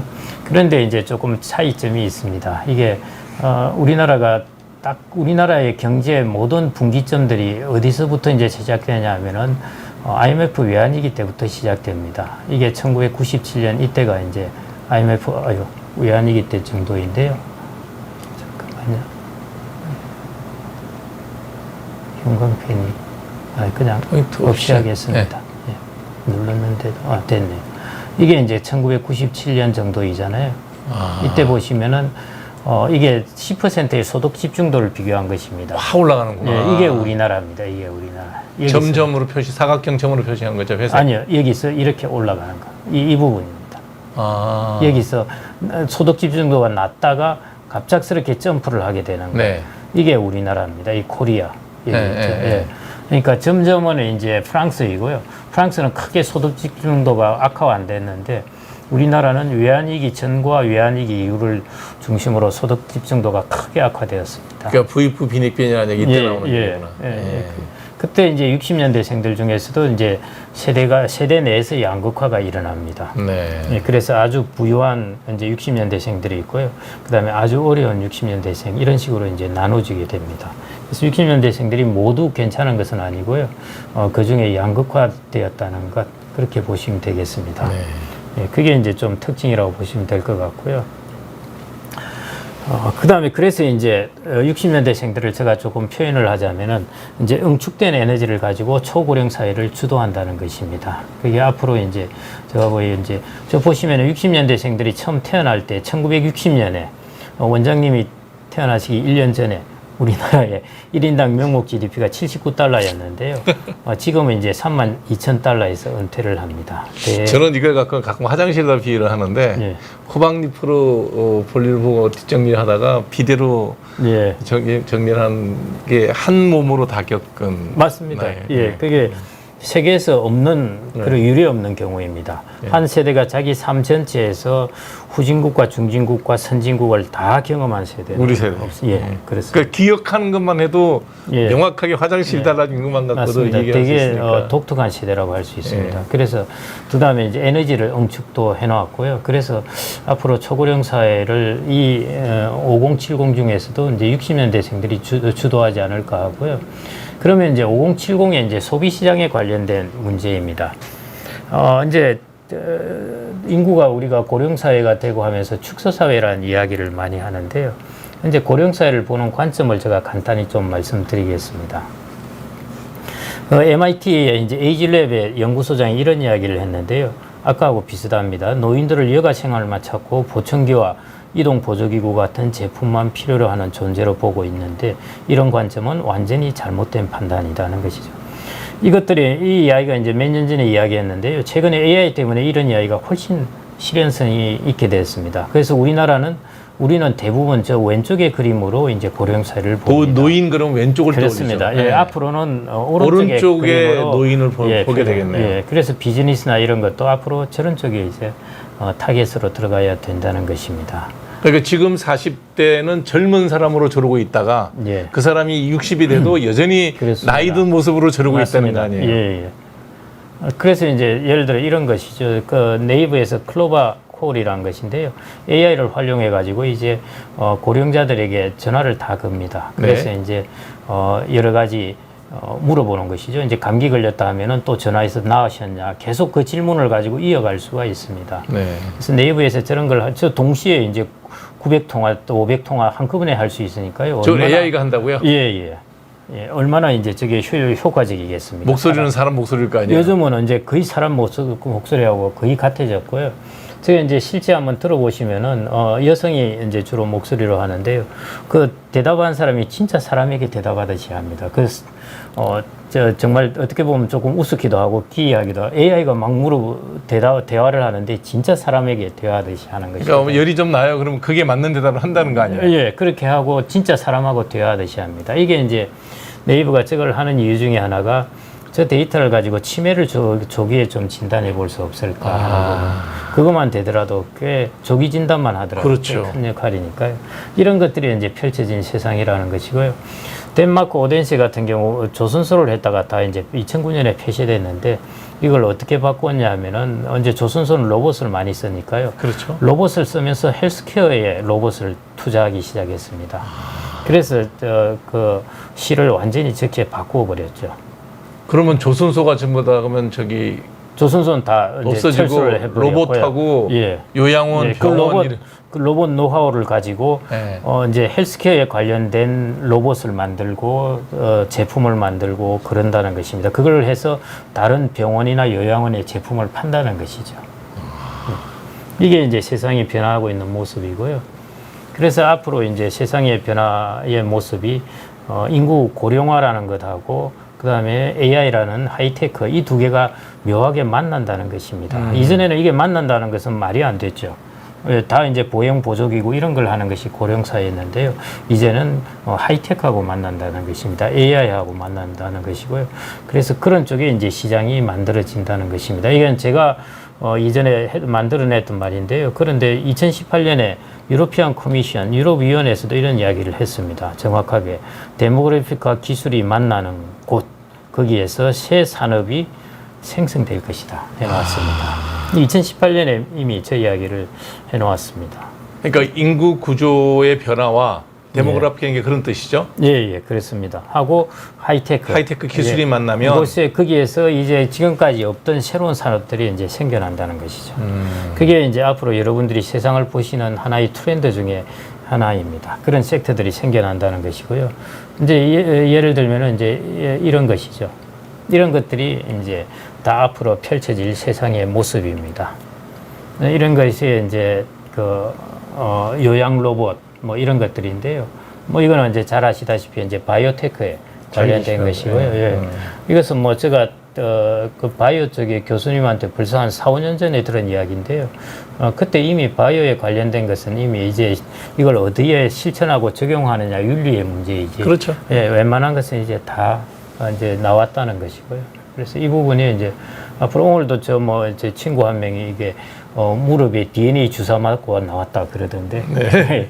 이런 부분들이 이제 앞으로 펼쳐지는 것입니다. 이 시장이라는 것입니다. 이게 맞춤 시장이라서 비쌉니다. 1대1이니까요. 맞춰서 해야 개인 주문이니까. 그래서 그런데 아까 이제 60년대생들이 그런 수요자가 있다는 것이죠. 바이오 의약품 시장이 세계적으로 재생 의료 시장이라든지 이런 쪽에 이제 성장하는 규모를 보여주고 실제로 있고요. 우리 앞에 잠깐 넘겨 보여주실래요? 이 바이오 시장이 피부과에서도 보면 예전에는 뭐 항생제, 항진균제 이렇게 다 케미칼이었는데 요즘엔 다 바이오로. 바이오로. 이뮤노 모듈레이터들이 전부 저기 바이오로직하게 엔지니어링을 통해 가지고 아주 그냥 스페시픽한 타겟만 공격을 하기 때문에 부작용이 없어요. 그렇죠. 거의 없어요. 문제는 이게 이제 돈이 문제인데 저게 이제 대량 생산만 되면 뭐 값 떨어지는 건 아무 문제 아니니까. 대량 생산되기 전이라도 일정한 수요층이 있습니다. 있어요. 지금도 그래서 뭐 예를 들면 우리가 건선이라든지 이런 거 한 달에 한 250만 원 정도 주사비가 들거든요. 보험이 안 되면. 근데 있는 사람들은 맞죠. 너무 편하니까. 그게 아까 60년대생들이 에너지를 응축했기 때문에 가능합니다. 그 시장 틀림없이 있습니다. 미국 백인들은 또 건선이 심해서 수요가 되게 시장이 크더라고요, 보니까. 이게 이제 디지털 헬스케어이죠. 이런 것들도 뭐 앞으로 많이 지금 사실은 뭐 그 애플 안에 들어있는 것들 이런 것들은 이제 가장 기초적인 것인데요. 이런 것들이 이제 시장이 앞으로 펼쳐질 것이고요. 근데 이제 우리가 지금 어려운 문제가 생기긴 했지만 이제 원격 진료 같은 게 이게 사실은 돼야 되거든요. 이게 다 주치의랑 연결되면 집에서 본인이 이렇게 혈당 같은 거 체크하면 얼마든지 전화로 상담하고 화상으로 상담하고 또 거기에 따른 진료비도 받고 그래야 되는데 이게 서로 오해가 쌓이니까 중국은 이걸 적극적으로 추진합니다. 해야 되는데 우리도 초진할 때는 가서 하는데 그 다음부터는 이제 예, 원격 뭐 진료가 아니까 된다는 원격 거죠. 진료도 되거든요. 예. 그래서 이런 부분 디지털 헬스케어, 그다음에 이런 것들이 이제 새로 만들어지는 시장들입니다. 이게 보시면은 다 하이테크하고 결합되는 것이고요. 저기 이제, 척추마비 환자들은 극계하는 로봇만 나오면 저는 뭐 엄청나게 시장이 넓을 거예요. 예, 예. 뭐 난청 관련된 사람들에 해당되는 것도 나오고요. 그다음에 이것은 이제 나이가 들면은 제일 이제 무서운 게 고독이거든요. 그렇죠. 예, 그래서 이제 로봇을 통해 가지고 그런 부분을 이제 해소해 주는 것입니다. 아, 놀아주는 로봇도 네, 이 있구나. 대화를 다 해주고요. 그다음에 이제 저 체조도 따라합니다. 저걸 하게 되면요. 저게 이제 팔로라는 로봇인데, 저게 엉성하게 보이지만은 모든 첨단 기술들이 저 안에 다 집중되어 있습니다. 그다음에 왼쪽에 보시는 것이 이제 애완견. 소니사에 만든 아이보라는 로봇인데요. 네. 소니사는 저걸 93년부터 시작했는데 그 전에는 AI가 없어서 장난감 같았다가요. 네. 이제 AI가 또 오면서 저것들이 이제 비로소 좀 진짜 개처럼 변해가기 시작했습니다. 이거 이제 앞으로 아마 우리가 아버님 댁에 로봇 하나 넣어드려야 보일러 하나 넣어드려야 되겠어요. 광고가 90년대 성행했는데요. 그렇죠. 이제는 그래서 실제 제가 보니까 후지 소프트의 팔로 저 홈페이지에 들어가니까 엄마 팔로 도착했어요. 이런 문구가 카피가 들어와 있습니다. 아, 강아지, 로봇. 저 로봇입니다. 오른쪽 로봇. 예, 왼쪽은 소니 강아지죠. 예, 저게. 소니의 강아지입니다. 이제 진짜 개라고 생각하고 개가 장난치잖아요. 예. 저런 것들이 이제 지금 보시면은 필요한 게 빅데이터, 사물 인식, 클라우드, 인공지능인데요. 지금 다 이것들이 모두 급속하게 발전하고 있죠. 예. 그래서 이제 지금 갑작스럽게 제가 이제 이전에 책을 쓰면서 로보틱스에 관해서 좀 유망하다고 했는데, 저게 그때 제가 쓸 때는 조금 있다가 속도가 조금 느릴 거라고 봤어요. 그런데 세상에 속도가 지금 급속하게 빨라지고 있습니다. 이런 것들이 이제 그런 모습이고요. 이것도 마찬가지입니다. 이것은 파로라는 로봇인데요. 요양원에 이제 제공하면은 우울증을 감소시켜주고 이게 치매가 진행되는 속도를 늦춰준다는 것입니다. 물개 아니에요, 저거? 예, 물범입니다. 물범인가요? 예, 네. 예. 그래서 이제 고양이나 개를 하려 하다가 또 그걸 싫어하는 사람도 있어서 조사를 해보니까 저기에 대한 저항이 가장 적어서 이제 파로라는 물범 로봇입니다. 저걸 가지고 이제 저 일본 같은 경우 저게 이미 FDA로부터 의료기기로 승인을 받았습니다. 효과가 있다. 예, 효과가 있다고 해가지고요. 그래서 지금 전 세계 요양원에 저걸 이제 보내놓고 지금 이제 데이터를 모으고 있는 것이죠. 아, 이런 세상이 이제 펼쳐지고 메타버스 세상. 이거 뭐 고령자들이야말로 더더욱이 좀 메타버스 세상에 들어가면 젊어질 테니까요. 그래서 저는 이제 지금 당장은 아닌데 메타버스 시장이 꽤 앞으로 고령 사회가 되면 괜찮지 않을까 싶고요. 이런 겁니다. 네. 실제로 그런데요. 일본하고 미국에 있는 상황인데요. 저기서 이제 가상세계를 보여준 겁니다. 어떤 가상세계냐? 자기의 어릴 때 집이라든지 어릴 때 집수에 있는 엄마의 모습이라든지 저걸 보고 이제 저렇게 하면 무슨 효과가 있느냐? 우울증이 아주 해소된다고 그럽니다. 그래서 저런 부분들이 이제 앞으로 펼쳐질 그런 것들이고요. 이거는 이제 치료 게임입니다. 저걸 통해서 저 게임을 하게 되면은 저걸 통해서 이제 그 치매를 조기에 진단하려고 하는 그런 게임이고요. 이런 식으로 이제 많이 진행되고 있습니다. 그러니까 단순한 게임의 영역이 아니라 이제 가상현실을 통해 가지고 그렇습니다. 현실을 위로도 해줄 수 예. 있고 질병도 치료할 수 있고. 이런 것들이 제가 한 5년 전에 이 부분들에 대해서 리서치를 했었는데요. 그 다음에 코로나가 오고 나서 그 다음에는 이제 완전히 달라졌습니다. 속도가 지금 이제 더 빨라졌겠네요. 예, 빨라지고 있습니다. 이제 게임도 이제 즐기게 되고 있고요. 이런 식으로 세상이 변한다는 것인데, 마지막으로 이거 하나만 이제 말씀드리겠습니다. 일본 같은 경우에는 이제 고령 사회가 왔습니다. 이미 왔죠. 예, 90년대부터 시작했습니다. 그런데 그때 일본 사회는 AI가 없었어요. 그렇죠. 예, 우리나라는 고령 사회가 초고령 사회가 올해부터 옵니다. 근데 우리나라는 그와 동시에 AI가 시작되었습니다. 예. 그래서 좋은 기회라는 것입니다. 고령사를 극복할 수 있는 좋은 기회라는 것이고요. 그게 우리나라가 참 저는 운이 좋다고 볼 수 있는데요. 중국도 물론 마찬가지 상황이죠. 그런데 중국은 아직은 소득이 12,000달러예요. 개인 그런 소득이 것들이 그거를 받쳐주지 그렇죠, 못하는구나. 맞습니다. 그런 것들이 있더라도 저런 제품을 받쳐주지를 못하는 거죠. 그런데 우리나라 같은 경우에는 아까 보시듯이 이미 우리나라가 최근에 이제 측정한 걸로 따르면은 1인당 소득이 36,000달러로 측정이 됐거든요. 거의 명실공히하게 이건 선진국입니다. 선진국의 고령 아래에 들어가면서 AI가 동시에 진행되는 것입니다. 그리고 5070이 인구의 45%를 차지하는 것이 앞으로 50년 동안 지속되는 것. 그래서 거기에 이제 시장이 앞으로 형성될 거라고 보고 있습니다. 지금 30대, 40대 사회 활동하고 있는 분들도 10년 정도를 내다보고 자기 사업을 한다 그러면 그 액티브 시니어를 대상으로 예. 한 시장이 예. 자기가 생을 다할 때까지 맞습니다. 시장이 만들어져 정확하게 있다는 거 맞습니다. 아니에요? 예, 예. 5070이라고 정확하게 보시면 될 것 같고요. 그래서 뭐 생을 충분히 닿을 때까지 남아 있습니다. 아, 여러분 지금 이 방송하신 내용을 다시 한번 곰곰이 곱씹어 보시고 자녀의 미래를 어디에다 포커싱 해야 될지를 한번 심각하게 고려를 해봐야 될 것 같아요. 예. 그래서 제가 소비 시장이라든지 안 그러면은 다양한 제조업체라든지 이런 곳에서 이 이제 인구가 특히 필요한 이유가 바로 이런 이유 때문이고, 그 다음에 이제 특히 제가 이제 이 채널에서 이걸 제가 굳이 말씀을 드린 이유는 제가 보기엔 저건 어마어마한 시장입니다. 의료 시장에서. 무료 시장에서도 그렇겠네요. 예, 어마어마합니다. 지금보다 제 느낌은 훨씬 커집니다. 실제로 재활학하고 정형외과 인기가 좋아요. 네. 젊은 친구들이 눈치가 빠르네요. 훨씬 커질 겁니다. 예. 앞으로. 그리고 좀 더 보다 맞춤식 고급형 시장도 여전히 커집니다. 예, 우리나라 시장의 앞으로의 모습이라고 보시면 될 것 같고요. 그리고 그 의료를 하시면서 사업을 하시는 분들은 하이테크라든지 바이오라든지 이런 쪽의 비즈니스도 여전히 앞으로 시장이 커진다는 것입니다. 네. 예, 그게 좀 제가 오늘 말씀드리는 부분이고요. 그래서 이제 우리가 이제 자꾸 축소 사회라고 이야기를 합니다. 다들 지금 뭐 축소사에 네, 들어섰다 그렇습니다. 그러고 막 그렇게 예, 얘기하는데 예, 그런데 이제 어떤 사회든지 축소하는 곳도 있고 동시에 확장되는 곳이 있습니다. 있다. 예. 제가 말씀드리는 확장되는 곳은 5070의 시장이고요. 5070 중에서도 아까 한 영역을 보자면은 다른 소비 영역도 있겠지만은 이 사람들이 AI하고 결합되는 이 시장은 새로이 생성되는 시장입니다.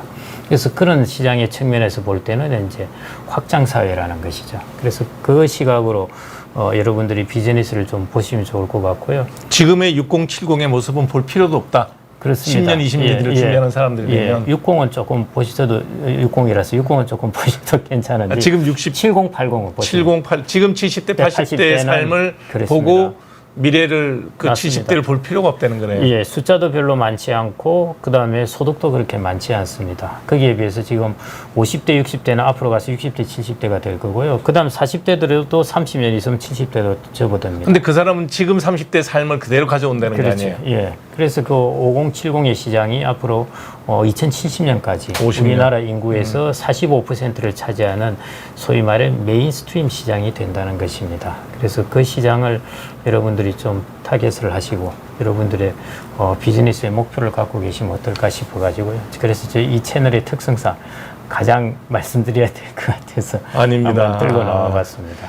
정말 오늘 김경록 박사님 모시고 우리 좋은 얘기 많이 들었는데 사실은 저는 뭐 책을 제가 갖고 있었어요. 60년대생이 온다. 이 책의 내용에 이제 요 부분도 들어 있고요. 다른 내용들도 굉장히 많이 들어 있어요. 그래서 오늘 여러분들 강의 들으시고 또 궁금한 게 있으면 이 책을 한번 구입해서 읽어보시면 더 좋을 거예요. 그래서 오늘 강의 들으신 분들 중에 20분에게 제가 또 책 선물 드릴 거니까요. 여러분들 꼭 한번 보시고 공부하고 싶다. 본인의 비즈니스, 미래 자녀의 비즈니스에 대해서 관심이 있으신 분들이 신청하시면 제가 우리 PD 통해서 여러분들의 책을 보내드리도록 하겠습니다. 제가 하나 또 여쭙고 싶은 거는 이제 우리 김경록 박사님은 정치적인 문제에 대해서 발언하는 걸 굉장히 조심스러워 하십니다. 근데 사실은 이게 개인에만 맡겨놓기에는 참 어렵잖아요. 그죠? 예. 정치적으로, 그다음에 어떤 사회적으로 모든 게 합의가 돼야 되는데, 고령 사회 연착륙을 위한 10가지 과제, 그래서 본인이 이 책에 말미에 쓰신 게 있어요.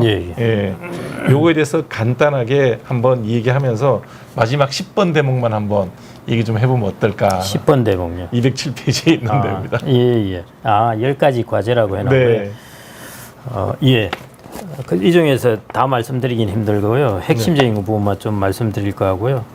그 다음에 이제 금융 쪽에 관련돼서 이게 자산운용 쪽에서도 관심이 많으실 텐데요. 네. 혹시 나중에 제가 기회가 돼서 불러주시면은 제가 자산운용 쪽이나 금융 쪽은 따로 네. 말씀드리고 오늘은 말씀을 못 드렸습니다. 그리고 이제 10가지 과제 중에서 저는 사실은 이제 중요한 부분은 아까 이제 2가지 정도가 있는데요. 이제 저출생 이런 것은 뭐 따로 하실 거고, 고령자들에 대한 정책입니다. 고령자들에 대한 정책인데요. 이게 이제 또 자산을 많이 갖고 있으니까 이 사람들에 대해서 세금을 많이 때려가지고, 그 다음에 이제 재분배를 할 것인지, 그 다음에 이 사람들을 소비로 이끌 것인지 하는 부분인데, 제일 저항이 적은 길은 소비로 이끄는 것입니다. 그렇죠. 예. 일단 내가 쓰는 거니까. 예, 그리고 앞으로 세금으로 하려 해도 어려울 겁니다. 왜냐하면은 이 사람들의 숫자가 많기 때문에 일본도 이미 그렇게 되거든요. 그게 실버 민주주의라고 이런 붙입니다. 그 사람들의 보팅 숫자가 많으니까 그 사람들의 방향으로 흘러가는 것이죠. 그래서 어차피 어렵습니다. 그래서 중요한 것은 이 사람들이 이제 소비를 이끌어야 되는데요. 그러려면 어떤 게 필요하냐?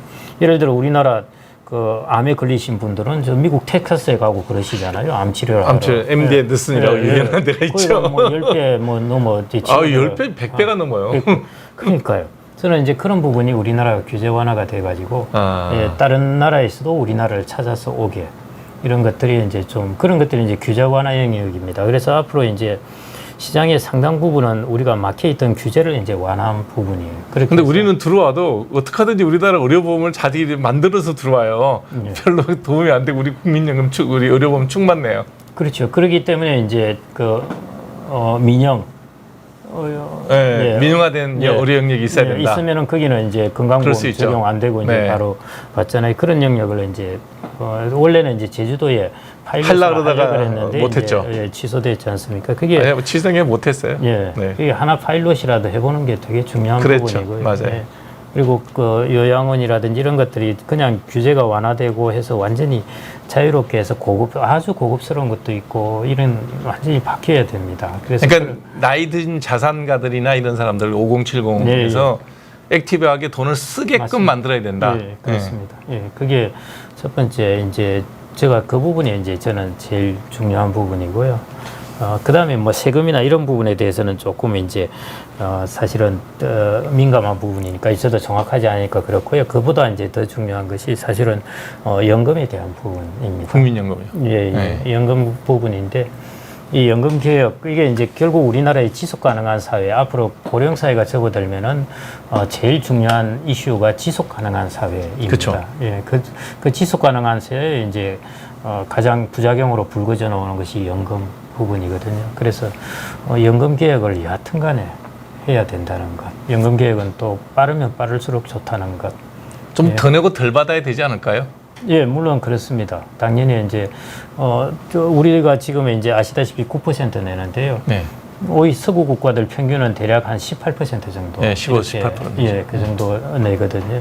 그래서 우리나라가 이번에 이제 13% 하고 이제 소득 대체율 44%로 사실은 이제 했다가 물 건너가 버렸는데요. 이런 부분에 이제 차츰차츰씩 조금씩 높여가야 됩니다.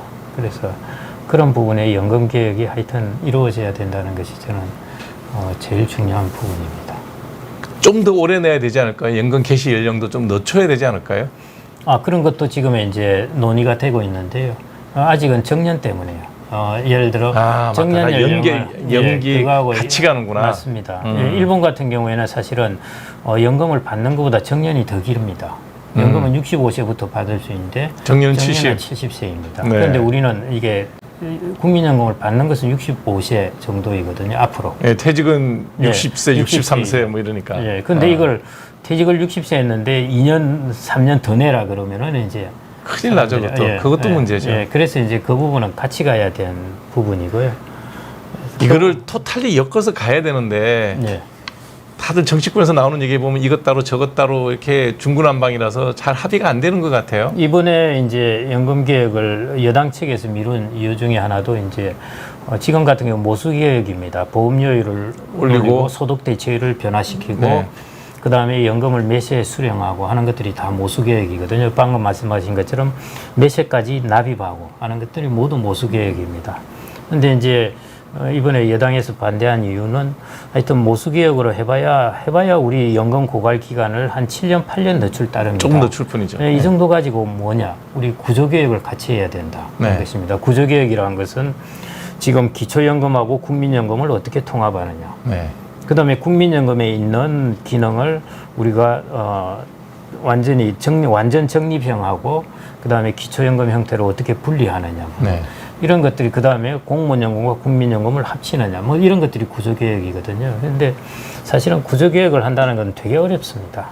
거의 뭐 일단 혁명적인 변화가 있지 않으면 참 어렵지 않을까요? 예, 일단은 이제 많은 이해관계가 걸쳐 있어서 어렵고요. 그래서 모수개혁이라도 진행을 해가면서 그다음에 구조개혁을 또 이제 같이 장기적으로 진행을 해가야죠.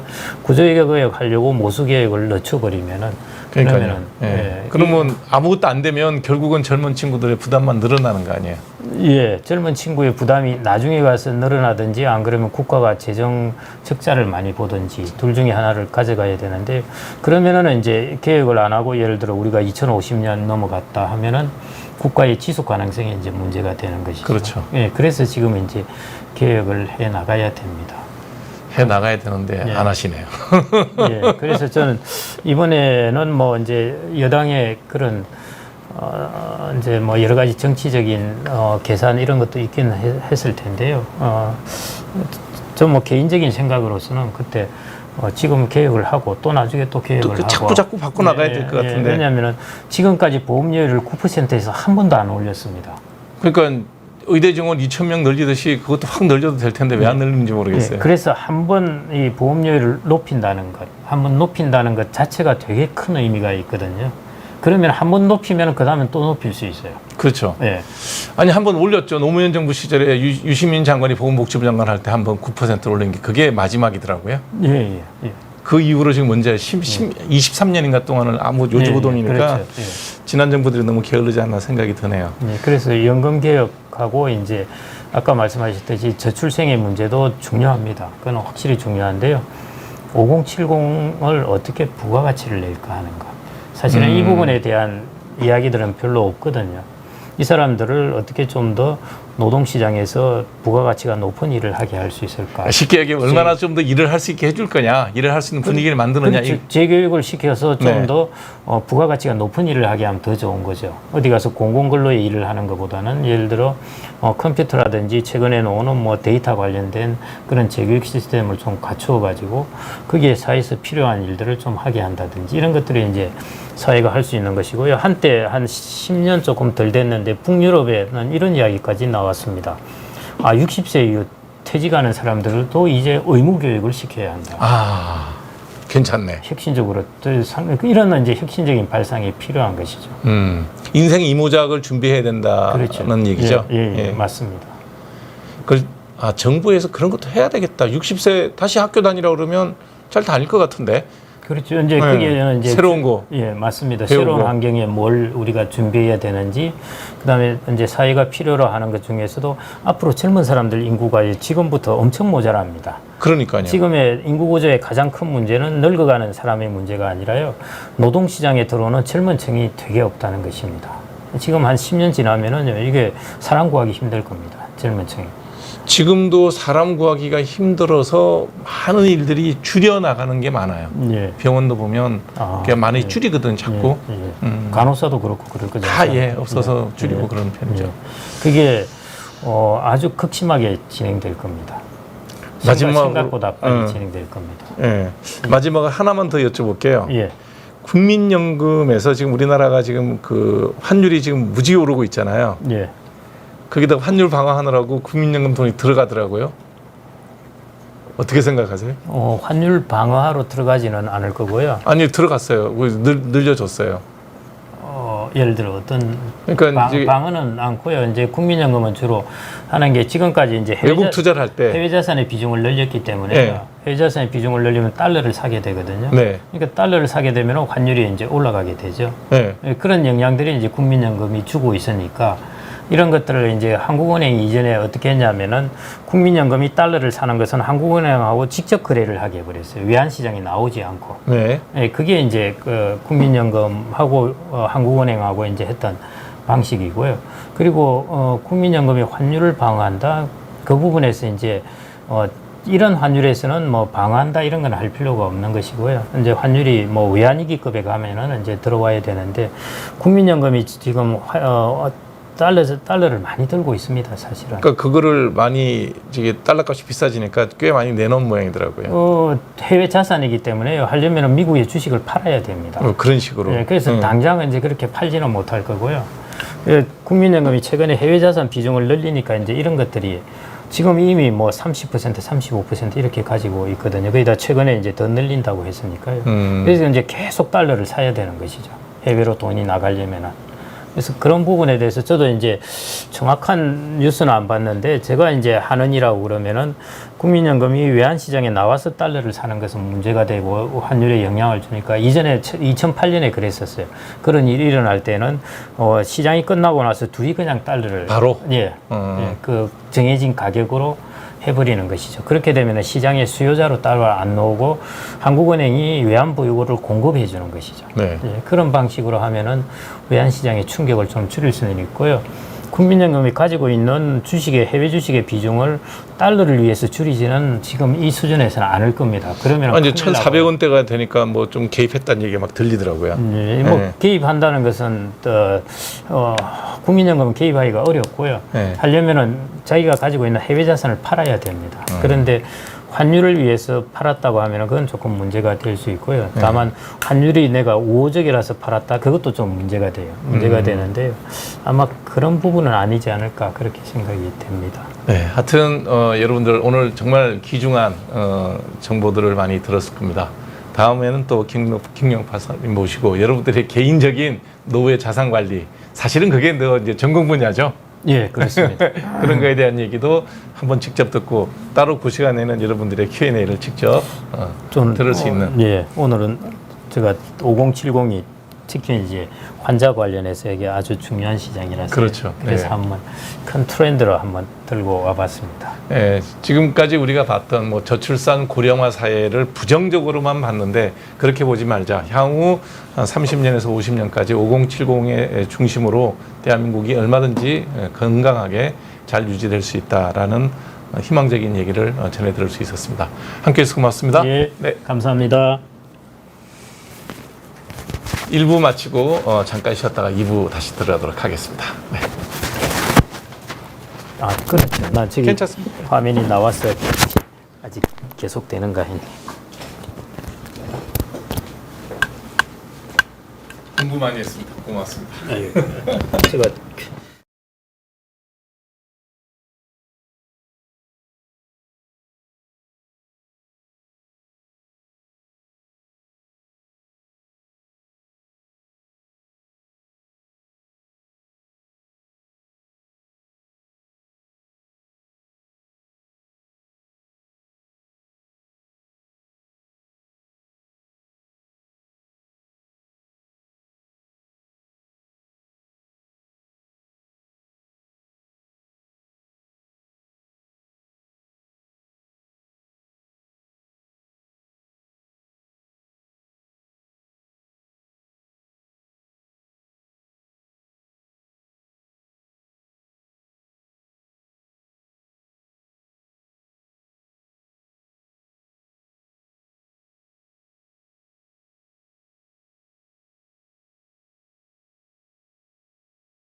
네, 김경록 박사님과 함께 60년대생이 온다. 대한민국의 5070의 미래가 대한민국에 다시 한번 재도약의 기회를 만들 수 있다라는 말씀을 들었을 겁니다. 젊은 사람들이나 새로운 사업을 준비하는 분들이라면 조금 긴 호흡으로 하신 말씀 잘 다시 한번 반추해 보시고 본인의 미래 설계에 한번 잘 반영해 보시길 바랍니다. 특히 자녀의 미래 직업 선택에 충분히 고려해야 될 그런 내용이 아닌가라는 생각이 들었습니다. 사실 어제 저는 이 슬라이드를 미리 보고 느꼈던 게 뭐냐면 뒤통수 한번 세게 맞았다라는 느낌을 받았어요. 인구 감소에 대한 부정적인 얘기만 잔뜩 머릿속에 넣고 어떻게 하면 출산율을 높여서 국가가 좀 더 발전적인 모습이 될까라는 생각만 했는데 그게 아니라 지금 있는 노동을 할 수 있고 사업을 할 수 있고 활동을 하고자 하는 지금의 5070 세대들을 더 사회적으로 활용할 수 있는 그분들이 활동할 수 있는 공간을 만들어주는 것도 필요하다. 그리고 그 세대가 전체 인구 구성비의 45% 정도로 유지되는 시간이 인구 예측 그래프상 2070년까지 향후 50년 동안 지속될 거다. 그 중에 핵심이 60년대다. 그 사람들의 시장에 타겟팅을 하면 어떤 비즈니스를 하든 그 비즈니스가 성공할 확률이 높다. 지속 가능한 성공 가능성이 높다. 이런 말씀들을 들었을 겁니다. 따로 편집해서 올려놓을 테니까요. 여러분들 한번 꼭 다시 한번 보시기 바랍니다. 그리고 이제 우리 김경록 박사가 쓴 60년대생이 온다. 책의 내용도 보면 다른 내용들이 되게 많아요. 개인적인 자산 관리에 대한 도움도 굉장히 많이 될 수 있으니까요. 원하는 분 20분에게 책을 보내드리도록 하겠습니다. 2부입니다. 2부 한민병쇼에서 하고자 하는 얘기는 뭐 이건 저의 개인적인 취미이기도 하고 또 사회적으로 어떤 제가 하고자 하는 발언이기도 하고 또 그냥 알아두시면 재미있는 이야기이기도 하고 그래서 잠깐 이 얘기를 하고 피부과 얘기 다시 넘어가도록 하겠습니다. 슬라이드 넣어주실래요? 네. 로마 황제 티투스가 있습니다. 티투스라는 분이 뭐 유명하지 않은 사람이니까 잘 모를 거예요. 근데 프라비우스 황제의 두 번째 황제입니다. 네.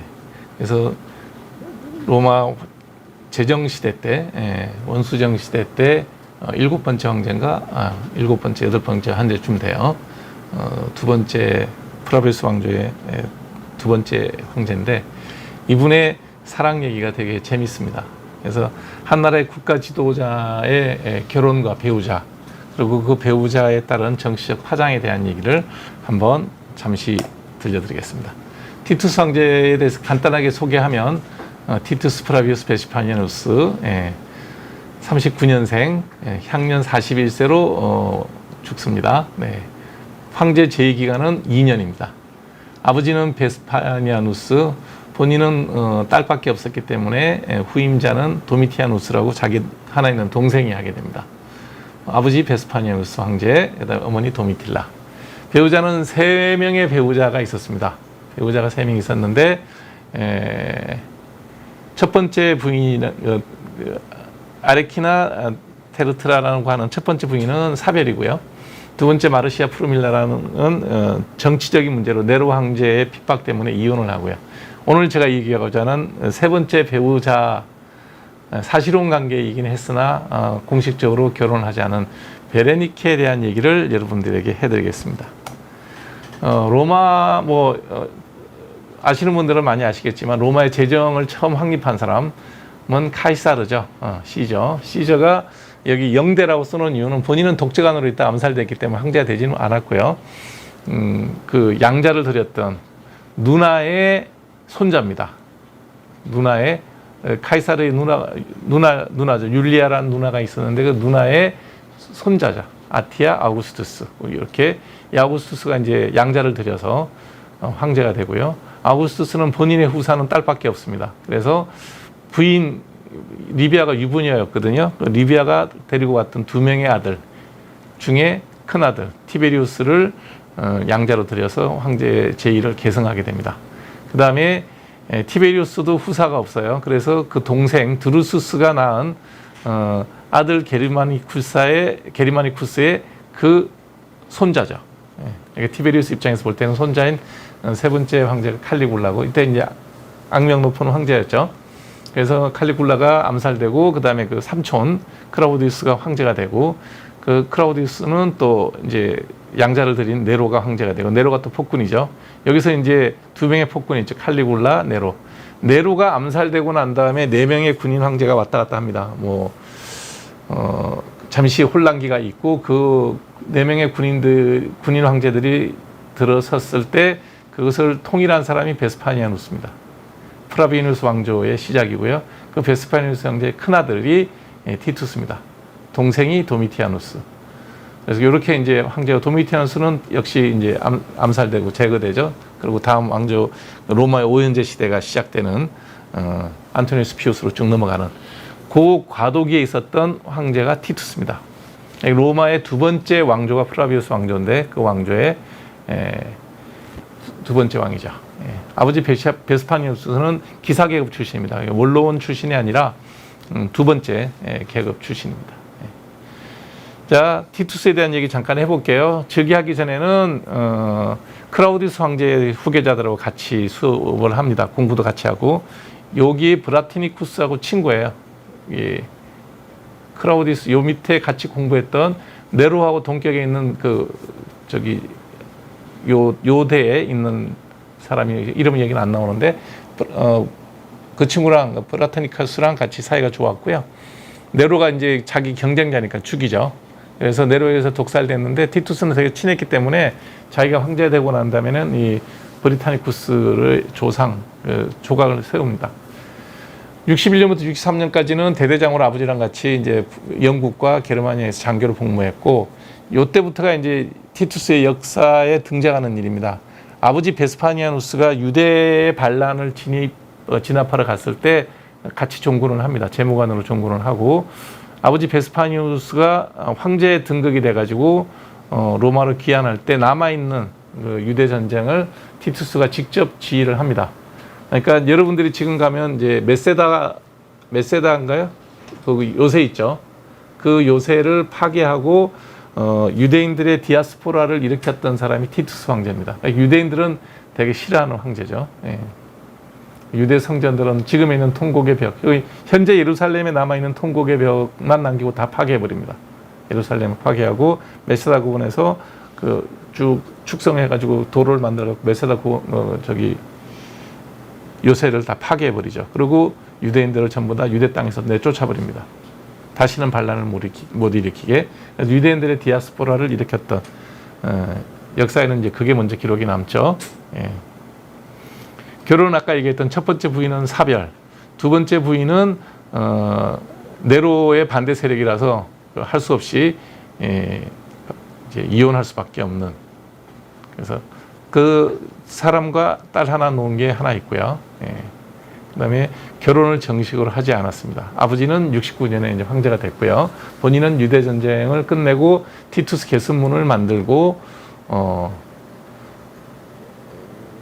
후계자가 되죠. 그래서 황실 근위대장을 하면서 아버지와 공동 통치를 했었습니다. 이때 이제 충분하게 이제 제위 계승 수업을 해서 아주 유능한 성실한 황제가 될 준비는 다 했고, 아버지가 죽고 난 다음에 이제 황제가 되죠.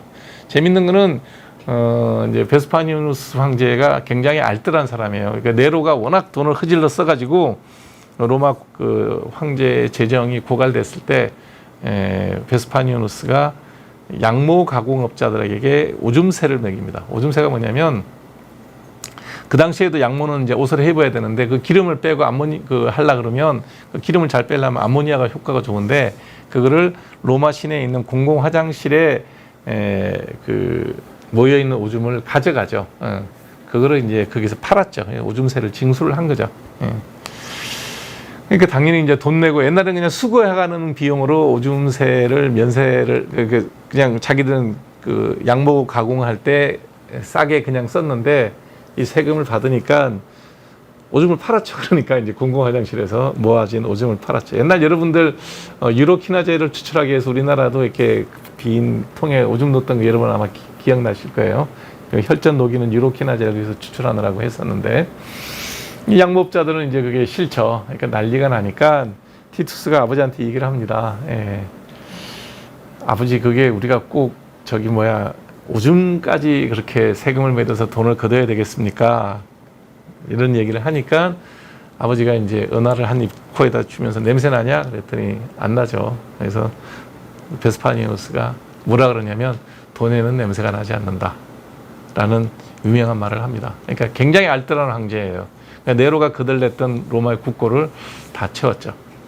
그래서 지금도 이태리에서는 남자용 공중 화장실은 이름이 베스파시아노, 베스파니우스 황제가 했던 그 이름을 그대로 쓴다 그럽니다.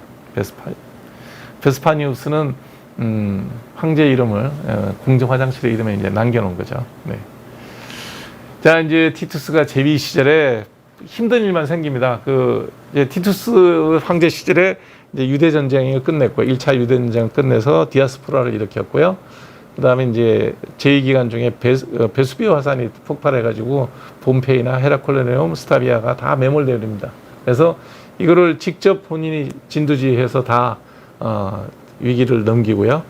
그 다음에 이듬해에는 또 로마에 대화재가 생기고 패스트가 생기고 그래서 너무너무 힘든데 이걸 다 이렇게 국난을 잘 무난하게 로마 시민들의 불편을 최소화하면서 극복을 합니다. 그래서 로마 시민들이 줬던 칭호가 인류의 총화라고 해서 굉장히 좋은 황제로 이미지를 갖고 있었고요. 그 다음에 네로가 만들려고 했던 그 궁궐터를 베스파니우스는 콜로세움을 짓죠. 로마 시민들이 같이 즐길 수 있는, 왕이 즐길 수 있는 궁궐이 아니라 시민들이 즐길 수 있는 경기장, 원형 경기장을 지었는데 그게 콜로세움입니다. 공식 이름은 플라비우스 원형 경기장입니다. 이거를 아버지 때 시작을 했고 본인 때 3층까지 지었고요. 본인이 2년 만에 죽으니까 동생이죠. 도미티아누스가 4층으로 지금의 형태로 완전히 다 만들었고요. 지금 여러분들이 로마에 가서 보는 거는 원래 다 대리석으로 외형이 다 되어 있었는데 그 대리석은 다 띄어다가 지금 저기 요한 바오로 성당 만드는 데 다 갖다 쓰고요. 예. 중세 때 기독교에서 다 띄어다 써버리는 바람에 그 안에 있는 세멘트가 노출되어 있는 상태로 있는 게 지금의 이제 콜로세움입니다. 예. 그리고 딱 2년 며칠 만에 열병으로 사망을 합니다. 41세의 나이로. 그래서 이제 사람들이 로마 시민들은 인류의 총화, 좋은 황제로 이제 이름을 경무를 했는데 또 페트로만 로마 역사가는 이렇게도 썼어요. 치세가 짧으면 누구라도 좋은 황제가 될 수 있다. 2년밖에 안 했으니까 좋은 이미지지. 너도 오래 했으면 무슨 짓을 할지 모른다. 이런 비아냥도 있지만 어찌됐든 2년 동안 로마에 닥쳤던 여러 가지 위기를 잘 넘겼던 좋은 황제입니다. 네. 황제 열전에 보면 좋은 황제로 기록이 되죠. 공식적으로. 치세가 짧으면 누구라도 좋은 대통령이 될 수 있다 그러면 케네디도 해당되겠죠. 케네디도 2년 조금 더 하나요. 3년 못했죠. 그러니까 좋은 면만 남기고 이제 아쉬움 끝에 죽는 거죠. 문제는 이겁니다. 유대 전쟁에서 티투스가 이기죠. 티투스가 이기면서 디아스포라를 했는데 열심히 나온다 다 내쫓아버려요. 유대에서 다 내쫓아버리는데 그때 유대왕이었던 아그리파 2세의 누이 동생으로 베레니케라고 하는 예쁜 여성이 있었나 봅니다.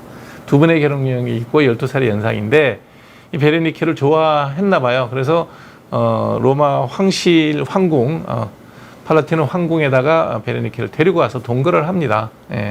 그리고 황제도 아들의 결혼 문제에 대해서는 공식적으로 언급을 하지 않습니다.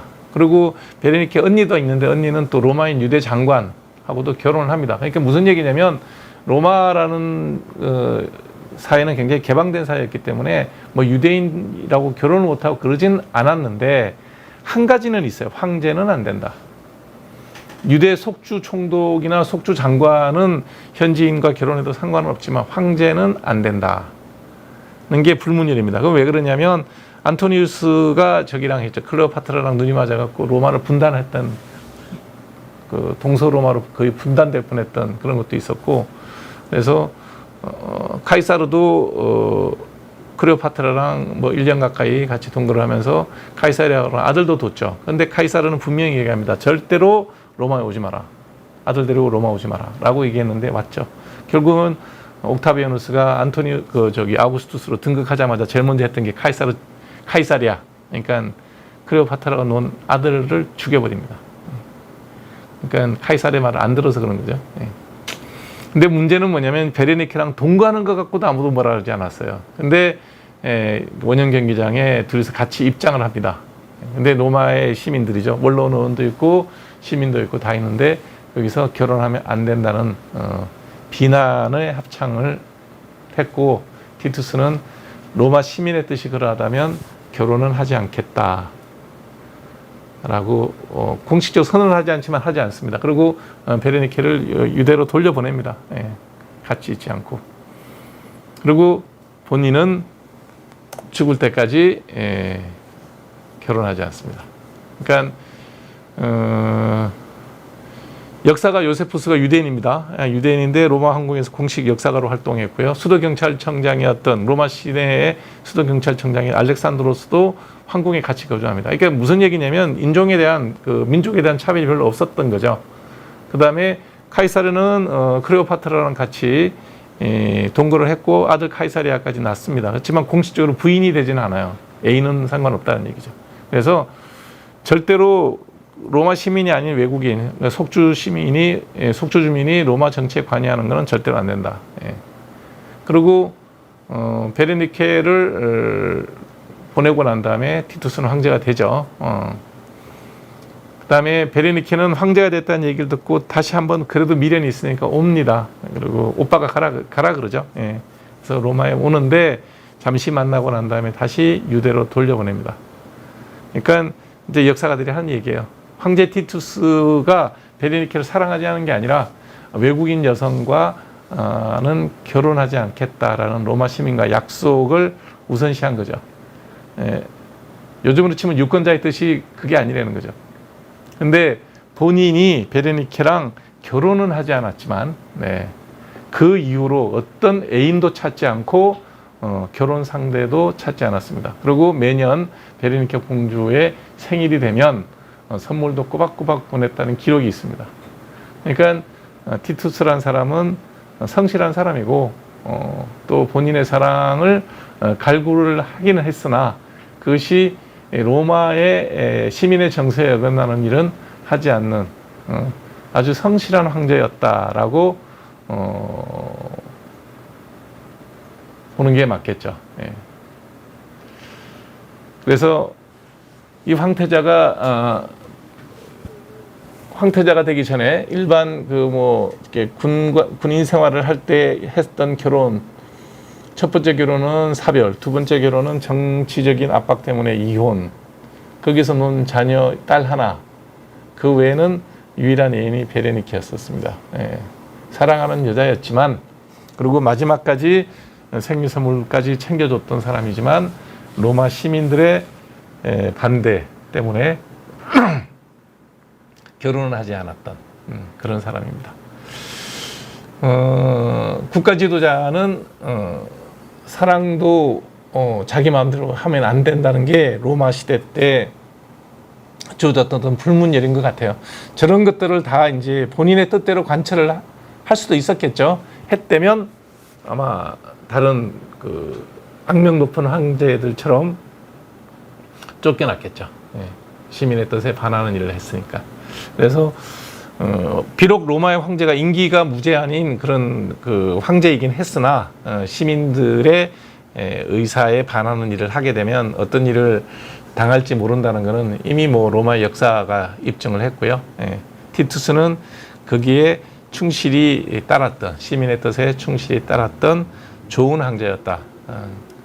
2년 만에 일찍 죽는 바람에 어떤 치적을 남기지 못했지만 자기가 제2 시절에 했던 모든 일들은 만큼은 로마 시민들에게 인류의 총화라는 얘기를 들을 만큼 훌륭한 업적을 남긴 좋은 황제였다라는 겁니다. 자, 제정시대 황제조차도 본인의 가정생활에 대한 이런 규제를 받는데 현대 민주주의 국가에서 대통령의 부인, 수상의 부인은 어떠한 자질을 가져야 될지 우리는 또 매년 4년마다 뭐 시도지사도 뽑고 5년마다 대통령도 뽑고 그러는데 그 가족들이 어떤 처신을 해야 되는지에 대한 얘기는 티투스와 베레니케 사이에서 보였던 모습이 어쩌면 정답이 아닐까라는 생각을 해봅니다. 네. 네. 뭐 눈에는 뭐만 보인다고 자꾸 이런 것들만 눈에 자꾸 띄는 게 우리 정치 현실하고도 좀 많이 비춰지죠. 네. 이거는 지나가는 시간에 잠시 제가 여러분들에게 드렸던 역사를 통한 현실에 대한 얘기입니다. 네.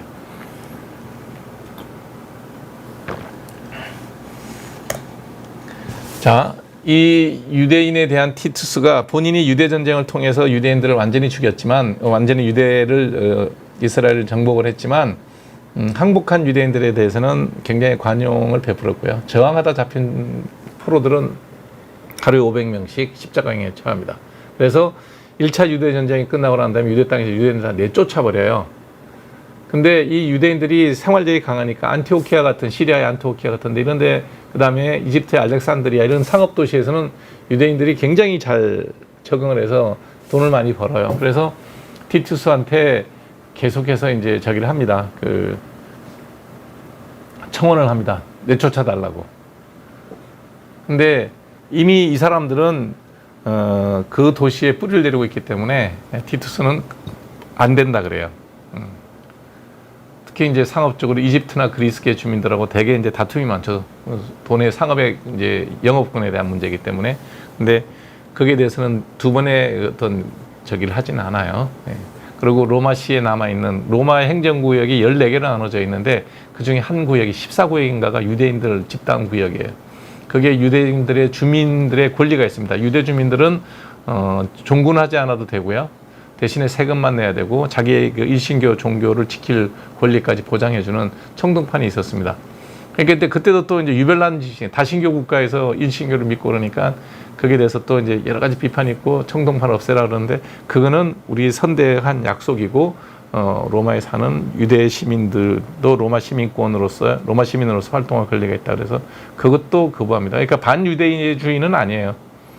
그냥 로마법에 충실한 황제였다 이렇게 보면 되죠. 그러다가 이제 그 유대인들이 알렉산드리아나 그 다음에 저기 안티오키아나 이런 주요 상업 도시에서 한번 반란을 일으켜요. 또 그 티베리우스 황제가 페르시아 원정을 가는데 페르시아가 아니고 저기 어디야? 그 지금 페르시아 지역인데 그때는 페르시아 그러지 않고 뭐라 그랬죠? 거기 있던 왕국의 원정을 가는데 메소포타미아 원정 갈 때 뒤통수를 치는 역반란을 일으켜요. 그때 이제 다시 다 쫓아내서 유대 땅으로 다 돌려보내요. 그게 역디아스포라입니다. 그러니까 하여튼 유대인이라는 그 인종 자체가 민족 자체가 갖고 있는 독특한 자기들의 문화를 다른 그 당시의 주류 문화랑 잘 조화를 못 이루니까 로마 시대 때부터 주변 그 강대국에 대해서 많은 박해를 받았죠. 어쩌면 그게 뭐 지금의 또 미국에서 유대인들이 그 대세를 장악하고 있는 것도 또 그것 때문일 수도 있고요. 하여튼 독특한 민족이라고 봐야 되겠죠. 하여튼 티투스는 그 굉장히 로마법에 충실한 전형적인 로마인의 황제였다. 그리고 본인의 사랑을 제국의 안녕을 위해서 포기할 줄 아는 그런 황제였다. 라는 말씀을 드립니다. 자, 오늘의 3부 아토피 피부염에 대해서 얘기를 할게요. 네. 여러분들은 화요일 날 밤 8시부터 밤 11시까지 다양한 주제를 가지고 비욘드에서 여러분들을 만납니다. 물론 뭐 제 전공 분야니까 이게 저는 제일 수월하고 재밌지만 비욘드가 앞으로 종합 유튜브로 발전하기 위해서는 이런 김경록 박사님과 같은 또 멋진 그 경제학자, 재무 관리를 할 수 있는 컨설턴트의 강의도 필요하고요. 방금 제가 지나가듯이 했던 이 얘기, 뭐 이런 얘기도 여러분들도 여기서 들을 수 있으면 좋고요. 그다음에 의료 얘기는 또 피부 얘기는 지금부터 여러분들 1시간 정도 같이 나누도록 하겠습니다. 아토피 피부염 뭐 늘 하는 얘기죠. 굉장히 자주 듣고 있는데 이 난치병이죠. 예. 난치병이긴 하지만 못 고치는 병은 아니에요. 자, 원인은 제일 큰 요인이 유전입니다. 유전. 제가 이제 피부에 대해서 자꾸 얘기하다 보면 유전 얘기를 굉장히 많이 하잖아요. 왜 그러냐면 실제로 그게 전부 다예요. 그래서 아토피의 진단 기준 메이저 크라이테리아 4개 중에 4가지 중에 4번째가 가족력이 있다는 겁니다. 그래서 이 요인이 제일 크기 때문에 이 유전적 요인이 크다는 걸 받아들여야만 치료에 대해서 보다 적극적으로 이제 대처할 수가 있죠. 그래서 꾸준한 치료가 필요한 이유가 유전적 요인이기 때문에 그래요. 그 다음에 이제 환경 오염이라기보다는 환경 문제가 2번째로 중요한 이유가 뭐냐면 지나치게 너무 깨끗하게 살아서 그래요. 이게 이제 환경 가설이라 그러기도 하고 면역 가설이라고 그렇게 얘기하는데 우리 몸에는 IgG, IgA, IgM, IgE, IgGAMDE, D 뭐 이렇게 5가지 이뮤노글로불린이 있거든요. 그런데 IgG가 이제 가장 흔히 이제 가장 많이 쓰이는 면역 글로불린이에요. 이거는 뭐 바이러스도 죽이고 세균도 죽이고 하는데 제일 중요한 역할을 하는 게 IgG인데 IgE가 무슨 역할을 하냐 그러면 기생충, 회충, 편충, 뭐 십이주장충 이런 기생충을 억제하는 기능이 있어요. 옛날에는 기생충이 굉장히 흔했죠. IgE가 늘 바쁘고 할 일이 많았어요. 근데 이 IgE가 요즘에는 기생충이 없어졌잖아요. 그러면 이제 IgE가 가만히 있으면 되는데 할 일이 없으면 가만히 있으면 되는데 꼭 일을 만들어요. 냅둬도 되는 기생충, 대표적인 게 진드기죠. 그런 진드기 같은데 노출이 되면 반응을 확 일으키면서 이제 여러 가지 알레르기 현상을 일으켜요. 그게 이제 아토피도 피부에 생기는 거고, 코에 생기면 알레르기성 비염, 눈에 생기면 알레르기성 결막염, 기관지에 생기면 알레르기성 천식 이런 것들이 생기는 거죠. 그래서 환경이 지나치게 어릴 때부터 깨끗한 환경에서 자라다 보니 기생충이 없는 세상에 살다 보니 가만히 있어야 될 IgE가 예민하게 반응을 해서 생기는 게 아토피 한 요인이기도 하다는 거죠. 그 다음에 이제 우리가 잠 못 자고 스트레스 받고 힘들면 우리 몸의 면역 기능이 또 이제 밸런스가 깨져요. 그래서 또 아토피가 심해지기도 해요. 실제로 그 외에 우리가 이제 뭐 공기가 오염이 되거나 그 다음에 환경에 뭐 농약이라든지 이런 거에 환경 오염으로 인해 가지고 아토피가 심해지는 경우는 저 뒤에 있어요. 순서상으로 볼 때는. 그래서 이런 것들이 다 결합돼서 생기는 게 아토피인데 가장 중요한 요인은 가족력이 있다. 그래서 꾸준하게 치료해야 된다라는 것을 받아들여야만 이 아토피 피부염을 잘 치료하고 관리할 수가 있습니다. 증상은 가렵다예요. 가렵다. 가려워요. 그래서 긁으면 이렇게 두터워집니다. 피부가. 이걸 우리가 태선화라 그러는데 라키니피케이션이라고 하는 현상이 이렇게 생깁니다. 그냥 우리 뭐 자극을 많이 주면 굳은 살 생기듯이 긁으면 저렇게 살이 두꺼워져요. 뻘겋게. 특징적인 거는 이제 이건 소화기 때인데 접히는 데 잘 생겨요. 성인이 돼도 접히는 부분에는 남아있는 경우가 많아요. 접히는 데가 어디예요? 귀, 눈꺼풀, 입가, 목 이런 부위에 접히는 부위에는 뭐든지 이렇게 만성적으로 반복되는 습진이 잘 생기는 게 특징적입니다. 치료는 가장 좋은 건 스테로이드입니다. 스테로이드를 쓰면 이제 잘 좋아지는데 문제는 유전적 요인이 있고 그 다음에 면역학적인 요인이 있고 그 다음에 스트레스와 같은 사회적 요인도 있고 환경 요인도 있고 이런 것들이 다 결합되기 때문에 자주 재발되죠. 그래서 스테로이드를 가장 편하게 쓸 수 있지만 남용의 위험성이 있어요. 그래서 제가 아토피 있는 환자들한테 늘 하는 얘기가 집 가까운데 단골 피부과 의사가 있어야 된다. 그래서 가서 언제든지 쉽게 만나서 상담하고 약을 잘 조절할 수 있는 그런 의사가 있어야 된다라는 말씀을 드리는데 왜 그러냐면 병은 만성적으로 재발되는데 여러분들이 이 병원 저 병원을 옮겨 다니기 시작하면 보는 사람들마다 보는 의사들마다 다 그 환자는 초진이에요. 그러니까 약을 못 썼는지를 우리가 알 수가 없어요. 뭐 본인이 다 이런 약 썼다고 얼마를 썼다고 기록을 갖고 다니면 되는데 본인의 기억 외에는 특별한 게 없죠. 그렇기 때문에 무조건 단골 병원을 두고 적절한 세기, 스테로이드 종류가 또 그 포텐시가 있거든요. 세기가 있어요. 그 세기에 맞게끔 피부 부위로 맞춰서 쓰게 되면 된다. 그 다음에 요즘 나와 있는 것들은 먹는 약도 있고 주사도 있는데 이뮤노모듈레이터가 좋은 게 굉장히 많이 나왔어요. 그래서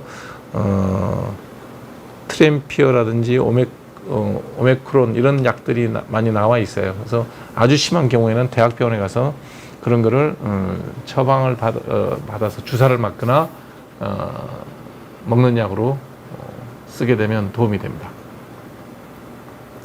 그 다음에 이제 본인이 개인적으로 조심해야 될 게 뭐냐면 피부 보습보다 더 중요한 게 목욕을 짧게 해야 돼요.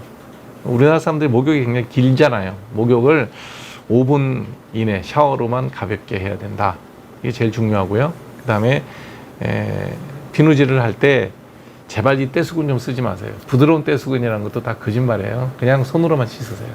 손으로만. 네. 그러고 난 다음에 겨울에는 습도가 낮을 때는 보습제를 쓰는 게 좋습니다. 그다음에 아주 심한 경우에는 그 보습제를 바르고 좀 이렇게 랩핑을 해놓으면 더 좋은데 번거롭고 귀찮으니까 요즘 나와 있는 보습제만 잘 쓰셔도 돼요. 네. 그래서 아토피가 있을 때 제일 중요한 생활 습관은 뭐냐 그러면 규칙적인 생활이에요. 그러니까 모든 건강의 기본이에요. 규칙적인 생활을 해야 돼요. 그래서 너무 늦게 자도 안 되고 식사 같은 것도 규칙적으로 해야 되고 운동해야 되고. 네.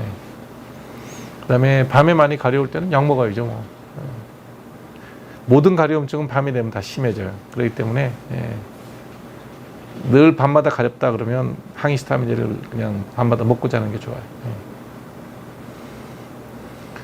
아토피에 뭐 영양제 먹는다고 아토피가 달라질 건 없어요. 건선하고 아토피는 전혀 다르죠. 건선이 아니고 건성 피부염, 제로틱 액제마라 그러죠.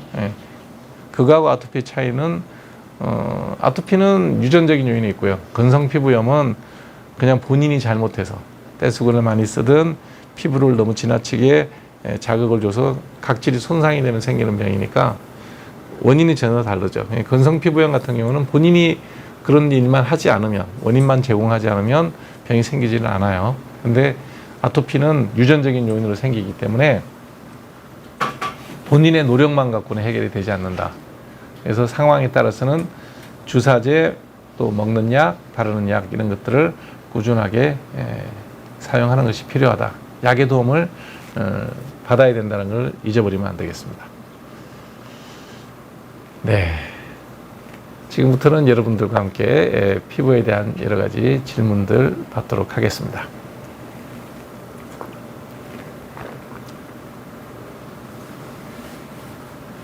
가려운 곳에 가려운 거하고 뾰루지하고는 전혀 상관없는데 가려운 건 가려운 병이고요. 뾰루지는 뾰루지예요. 이게 얼굴에 생긴 거라 그러면 얼굴에 생긴 뾰루지는 여드름이겠죠. 가려운 건 아마 지루성 피부염일 거예요. 지루성 피부염은 여기서 검색해 보시면 자세히 나와요. 그래서 비욘디에서 비욘디 함익병 지루성 피부염 이렇게 검색하면 자세한 설명이 나오니까 한번 읽어보시기 바랍니다.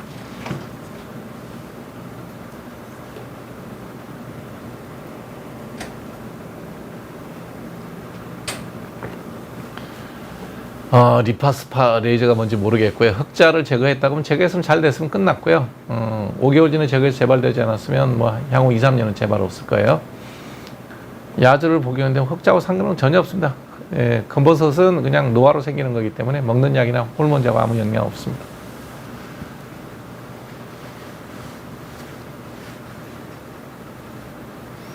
(53세의) 아토피라 그러면요 대학병원 가셔야 돼요. 53세의 아토피라면 새로 나와 있는 이뮤노모듈레이터 치료하셔야 될 겁니다. 그래서 뭐 약한 약, 센 약 이런 거 갖고 될 일이 아니고요. 새로 나온 약들이 있거든요. 이제 그 약을 써야 됩니다. 듀피젠트, 그다음에 그런 약들을 써야 될 거예요. 53세까지 지속되면 전 빼고 일주일은 수영 못합니다. 일주일. 네. 쥐젖은 생기는 원인이 비만 그다음에 임신하고 연관이 있는 경우가 있고요. 그 외에는 다 이제 노화로 생기는 거죠. 가족력하고 상관없고요. 비만한 사람한테 잘 생기니까 그거는 한번 확인해 보시고요. 예. 나머지는 다 나이 들면 생겨요. 예.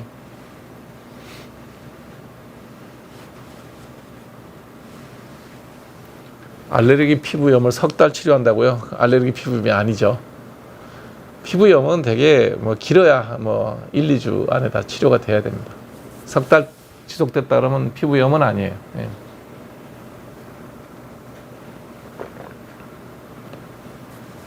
(3개월) 가는 병이 없어요. 피부염은. 네. 아토피 피부염도 치료하면 1, 2주면 나아요. 석 달 안에 재발돼서 그렇지. 예.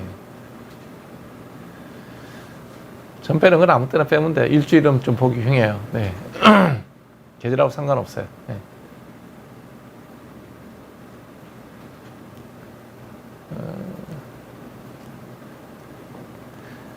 의대 정원이 정부의 뜻대로 하는 것은, 정부가 권력을 갖고 있으니까 뭐든지 할 수 있죠. 그리고 일부 이제 무지한 미래 예측 능력이 떨어지는 언론인들, 그다음에 뭐 일부 뭐 시민의 이름을 팔아먹는 시민 단체들, 환자 단체라는 분들이 의대를 증원을 하는 걸 막 주장을 하는데, 저는 개인적으로 다시 한번 얘기하지만 저의 이해관계와 전혀 상관없어요. 지금 의대를 2,000명을 더, 뭐 1,500명을 더 뽑든 2,000명을 더 뽑든 1년에 5만 명을 뽑든 제 이해관계는 전혀 상관없어요. 저도 이 나라 이 땅에 태어나서 살아가면서 이 땅에 대해서, 이 땅에서 이루어지는 여러 가지 많은 정치행위라든지 행정행위들에 대해서 좋은 점도 있고 나쁜 점도 있고 그냥 하나의 시민으로서 비판하는 거예요. 굉장히 어리석은 선택입니다. 이 어리석은 선택의 결과는 향후 5년에 걸쳐서 서서히 나타날 거고요. 윤석열 대통령의 임기 중에 가장 잘못한 악행, 잘못된 행정 1번으로 아마 기록될 겁니다. 그리고 한번 이렇게 벌려놓은 일을 수습하기가 굉장히 어려울 겁니다. 지금 전공인을 제가 박단 전공의 협의회장하고는 저는 개인적으로 아는 사이도 아니니까 누군지도 몰라요. 예. 그래서 지금 레지던트 하는 사람들을 제가 알 수가 없죠. 예. 그 사람들과의 대화도 없어요.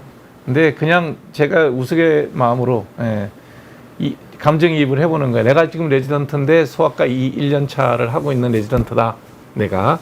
아니면 내가 의대 본과 4학년이다. 그러면 윤석열 행정부에서 취한 어떤 조치에도 협조할 생각이 없을 거예요. 절대로 소아과 안 돌아갑니다. 이거는 그 사람들의 마음이, 여러분의 입장 바꿔 생각해 보세요. 여러분이 소아과 1년 차 하고 있는데 갑자기 어느 날 대통령이라는 사람이 교육 준비도 안 돼 있는데 3,000명 뽑고 있는 나라에서 5,000명 교육해라, 이런 식으로 행정명령을 내려요. 그거는 행정권의 권력을 가진 사람의 할 수 있는 일이죠. 예, 선택이에요. 그리고 국민들의 70%가 찬성한대요. 여론조사 해봤는지 안 해봤는지 모르겠는데 저는 우리 국민이 그렇게 70%까지 무지몽멸이라고 생각 안 해봤어요. 예, 그건 여론조사의 결과를 제가 신뢰하지 못하는 내용이긴 한데 언론은 그렇게 써요. 특히 조선일보가 그렇게 쓰더라고요. 예. 자, 그래서 5,000명 의사를 뽑으면 누가 행복해질까요? 아마 모든 국민들은 향후 5년 동안 필수 의료기, 특히 내과, 소아과, 외과, 산부인과 이런 영역에서 전문의가 배출되지 않을 거라는 것을 똑바로 예상하시기 바랍니다. 아무도 안 합니다. 하겠어요? 안 하죠. 박민수 차관님께서는 워낙 똑똑하신 분이니까 외국에서 의사 수입한대요. 비행기를 태웠을 때 한대니까 잘해보라 그래야죠. 누구의 이해관계도 아니에요. 제일 큰 피해자는 환자가 될 거예요. 아프지 않은 사람들이야 뭔 상관 있겠어요. 예. 저도 아무 상관 없어요. 저는 병원에 안 갈 사람이기 때문에. 그러니까 아프지 않거나 설사 아프다 하더라도 적극적인 수술을 받을 생각이 없는 사람은 문제될 게 없죠. 의사가 있으나 없으나 아무 상관 없으니까. 예. 근데 정말 아픈 사람, 치료가 필요한 사람들은 엄청난 피해를 보게 될 겁니다. 예. 그리고 이 무너진 의료제도를 되살리기는 쉽지 않을 거다. 5,000명을 뽑으면 소아과 의사가 늘어날까요? 예. 저랑 4개 해도 좋습니다. 절대로 안 늘어납니다. 윤석열 행정부의 가장 큰 실책이 될 가능성이 많습니다. 이거는 뭐 청문회에서 뭐 지금 거론되고 있는 청문회보다 훨씬 더 큰 일이라고 저는 봅니다. 예. 안타깝습니다. 예. 어떡하겠어요. 예. 힘 가진 사람이 하겠다니까, 그리고 다수의 국민들이 찬성한다니까 찬성하는 다수의 국민들도 아마 그 엄청난 피해를 직접 경험하는 시기가 5년 안에 올 거예요. 예. 당장 내년에 군의관이 없을 겁니다. 군의관의 3분의 1이 사라집니다. 시골에 의사가 없어서 의사를 많이 만들겠다는데 시골의 공중부군의 3분의 1이 없어질 겁니다. 대책이 있나요? 물어보잖아요. 대책이 있냐고요. 박민수 차관님이 가서 직접 진료하실 건가요? 아니면 외국에서 의사 수입해서 공중부군이 대체하고 군의관 대체할 겁니까? 아니면 수업도 안 듣고 공부도 안 한 본과 4학년은 강제로 졸업시킬 거예요? 공부 안 하는 의사가 나가서 무슨 의사를 할까요? 급하면 간호사한테 면허를 대리로 주실랍니까? 도대체 무슨 행정을 그딴 식으로 합니까? 집안 살림도 그렇게 하면 난리 나요. 국가 살림은 그런 식으로 해요? 한심하기 짝이 없습니다. 네. 자, 50대 후반인데 미관주름이 심해서 미관가염, 동시에 맞는 게 좋습니다. 이 미관이 아니고 미관주름이에요. 미관주름은 여기에 세 군데 포인트에 보톡스를 놓게 되는데 이걸 맞고 나면 눈이 치켜 떠져요. 그래서 이마도 같이 하게 됩니다. 그래야지 결과가 좋아요. 왁싱을 한다고요? 그냥 레이저 제모하세요. 그게 더 뭐 좋아요. 왜냐면 왁싱하다 보면 모낭염이 자꾸 생겨서 흉지고 그래요. 근데 본인이 하겠다 그러면 뭐 그걸 부모가 뭐라 그러겠어요. 배 사타구니 쪽에 글쎄요, 뭐 아토피 생기는 자리가 아니에요. 일단 그 부위는 병변이 뭔지 이 글만 갖고는 알 수 없고요. 아토피는 생기는 부위는 아니에요. 한국은 민영화라는 개념이 없어요. 이게 우리나라가 굉장히 위선적인 나라인데요. 위선이에요, 위선. 모든 제도가 일관성이 없어요. 그러니까 의료의 체계는 크게 미국식과 영국식이 있다고 보시면 돼요. 뭐 공산주의 국가는 빼고 그거는 뭐 의료라고 할 것도 없으니까. 영국식은 뭐냐면 모든 의사는 공공의 영역이 들어가 있습니다. 쉽게 얘기하면 의과대학을 들어가는 순간부터 공무원으로 돼요. 우리나라 경찰대학이랑 비슷합니다. 육군사관학교랑 비슷해요. 그러니까 의과대학에 들어가면 교육비도 정부에서 부담합니다. 정부에서. 그러니까 의사가 된다는 얘기는 국가공무원, 국가의료공무원이 된다는 얘기입니다. 그러니 뭐 거기에 대해서는 더 이상 얘기할 거 없죠. 공부 끝나고 뭐 레지던트를 하든 안 하든 정해진 자리에서 자기 영역을 하게 되고 자기가 정해진 영역에 그 환자를 내가 보고 그 환자를 관리하는 몫으로 얼마의 비용이 나오는데 환자를 몇 명 보든 그건 뭐 비용이 비슷해요. 뭐 대학 병원 가게 되면 여러 가지 하는데 어찌 됐든 국민들은 15%의 메디컬 텍스를 냅니다. 자기 네트 소득이 아니라 그로스 소득의 15%가 메디컬 텍스예요. 그리고 이제 맹장 수술하면 오늘 맹장 째고 내일 아침에 이제 피부 꼬맨다 그러더라고요. 위암이나 대장암 진단받으면 9개월에서 12개월 뒤에 날짜 잡아주고 어떨 때 연락하면 돌아가셨습니다는 얘기를 하는 그런 시스템이 이제 영국과 영연방 국가의 시스템입니다. 캐나다에 이민 갔던 사람이 되돌아 나오는 이유 중에 7번째인가가 의료가 불편해서라는 여론조사 결과도 있어요. 그런 거는 여러분들이 보도를 안 하죠. 왜냐하면 우리나라 언론들도 보면 자기들에게 유리한 얘기, 국민의 70%가 의대 정원을 찬성한다. 국민들이 의사수가 필요한지 얼마나 더 필요한지 그런 거 객관적으로 알아요? 그걸 여론조사로 결정합니까? 그런 시스템이 하나 있고, 그 다음 미국식 시스템이에요. 완전히 이제 민영화되어 있는 거죠. 근데 이제 미국도 의료보험이 이제 오바마 때 오바마 케어로 해서 도입이 됐지만 그래도 민영화되어 있습니다. 의료보험이 공보험이 아니고 사보험으로 되어 있고요. 공공의 영역에서 보험을 다 들게 돼 있나 뭐 그런 식으로 되어는 있지만 우리처럼 이렇게 강제보험 지정제는 아니에요.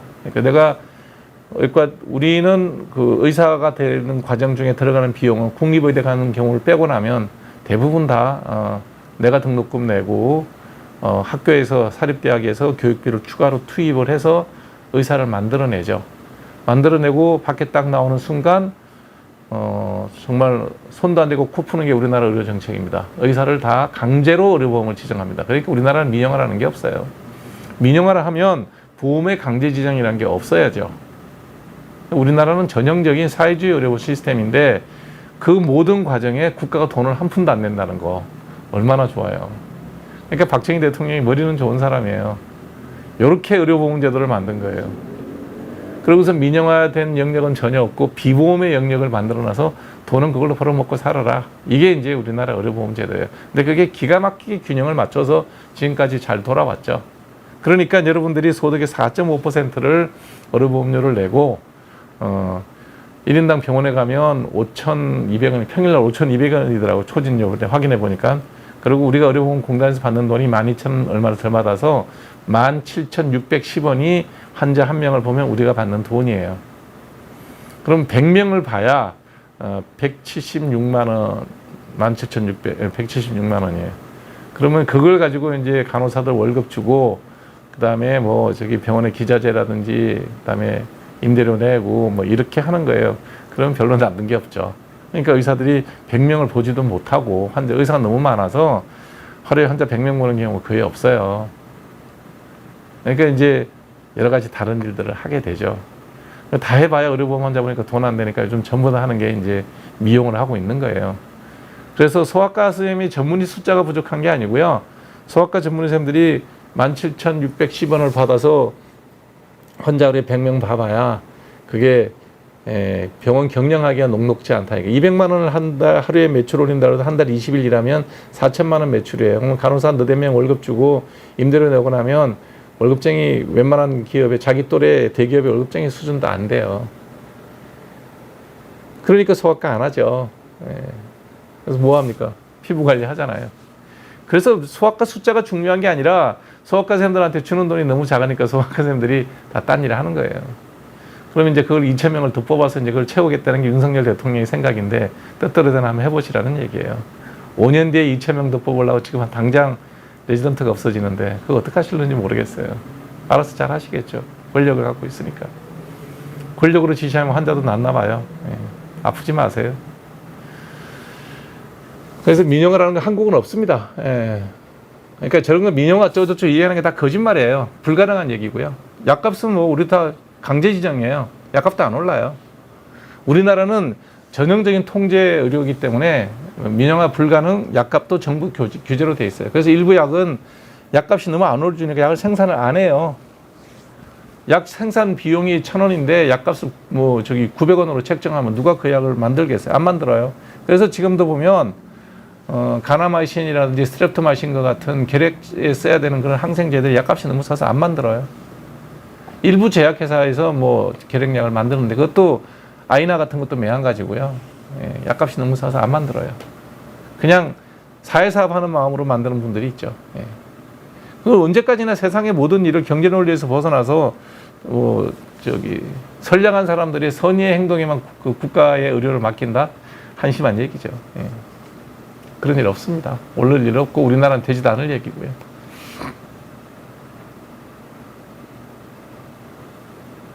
아토피가 좋아지는 거는 이제 되게 신생아 때 시작해서 돌쟁이 때 반쯤 좋아지고요. 돌쟁이 때에서 안 좋아지면 유치원 학교 갈 때쯤 또 한 반쯤 좋아져요. 그때 안 좋아진 친구들은 사춘기 때쯤 또 한번 좋아져요. 그래서 마지막까지 남는 경우는 전체 아토피 환자들이 한 5%, 10% 정도 돼요. 그때까지는 뭐 치료 잘 해주는 수밖에 없어요. 먹는 약, 바르는 약 쓰는 게 좋고요. 저녁에 많이 긁는다 그러면 대학병원에 아토피 클리닉 한번 가보시는 게 좋아요. 개인 병원에서 계속 치료하지 마시고요. 큰 병원에 한번 가보세요.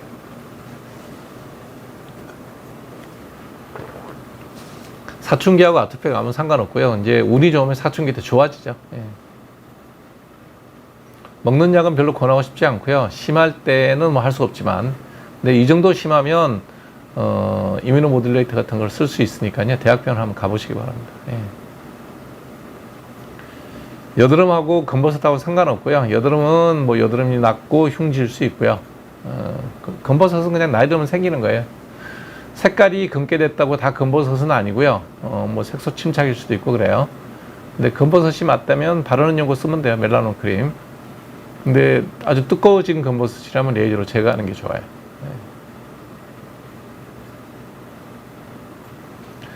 이소티논을 먹어가지고만 병을 고치겠다는 생각은 굉장히 위험해요. 그래서 먹고 바르고, 바르는 약을 많이 써야 돼요.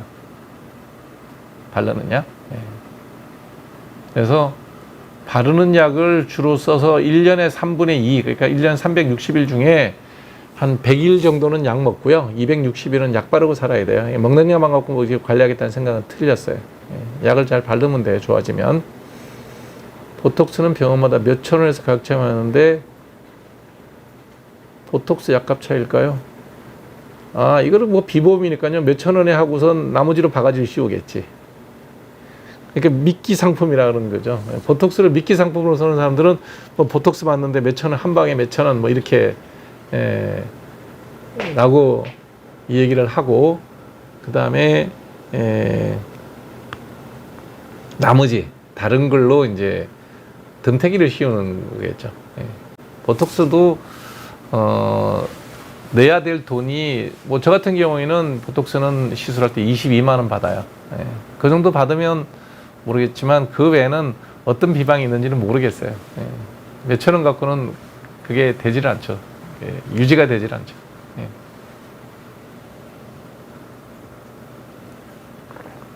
미국의 메디게이트는 공짜로 다니죠. 그 다음에 한국도 의료보호원장은 공짜로 병원 다닙니다. 그거는 뭐 어느 나라나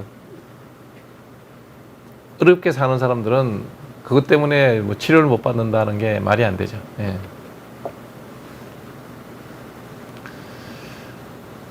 그다음에 자수성가 비율이 23%인데 자수성가 대부분 다 자수성가 아닌가요? 부모한테 물려받아서 잘 사는 사람이 그렇게 많지는 않은 것 같은데. 그리고 물려받은 돈으로 잘 사는 게 얼마나 가능할까요? 모르겠어요. 저는 제 자녀들한테도 늘 교육할 때 얘기했지만 뭐해서 먹고 살 건지에 대한 고민을 많이 해라. 어느 대학 가는 건 중요하지 않다. 어떤 직업을 갖고 네가 사회생활을 할 건지에 대한 얘기를 굉장히 많이 하거든요. 그리고 모든 사람은 다 자수성가를 하게 되죠. 물론 이제 부모가 여유가 있으면 어떤 선택을 할 때 선택의 폭이 좀 넓어진다는 거죠. 그래서 그냥 내가 돈 이만큼 줄 테니까 이걸로 먹고 살아라. 저는 뭐 돈이 그만한 돈도 없지만 설사 그런 돈이 있다도 그렇게 자녀한테 주고 싶진 않아요. 왜 그런 말씀을 드리냐면 아무것도 없이 저도 서울 와서 이제 대학 나오고 의사가 돼서 이제 뭐 직업을 갖고 먹고 사는데 나이 60이 지나서 되돌아보면 어제보다 오늘이 부자예요. 뭐 얼마를 벌어도 또 몇십만 원 벌어서 보탰으니까 어제보다 오늘 또 부자가 됐죠. 근데 그런 거보다 훨씬 재밌었던 건 뭐냐면 30대 중반에 개업을 해서 쭉 살아오면서 뭔가 새로운 아이디어를 내고 그 다음에 그 새로운 아이디어가 구현되고 그게 현실하고 딱 맞아서 생각대로 뭔 일이 이루어질 때 그 보람이 재밌었던 거죠. 돈은 그 다음이죠. 그래서 누구든지 그런 일을 할 수 있는 기회를 주는 것이 좋은 사회고 또 그런 기회를 좀 더 부모가 여유가 있다 그러면 좀 더 기회가 폭이 넓죠. 그게 이제 부모가 해줄 수 있는 역할이 아닌가 하는 생각이 듭니다.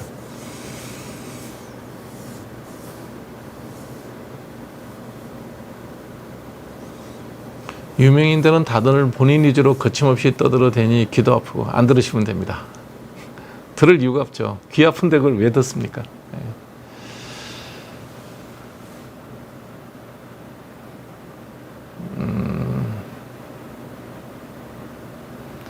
아마 양쪽 눈 다 생길 거예요. 쌍꺼풀이.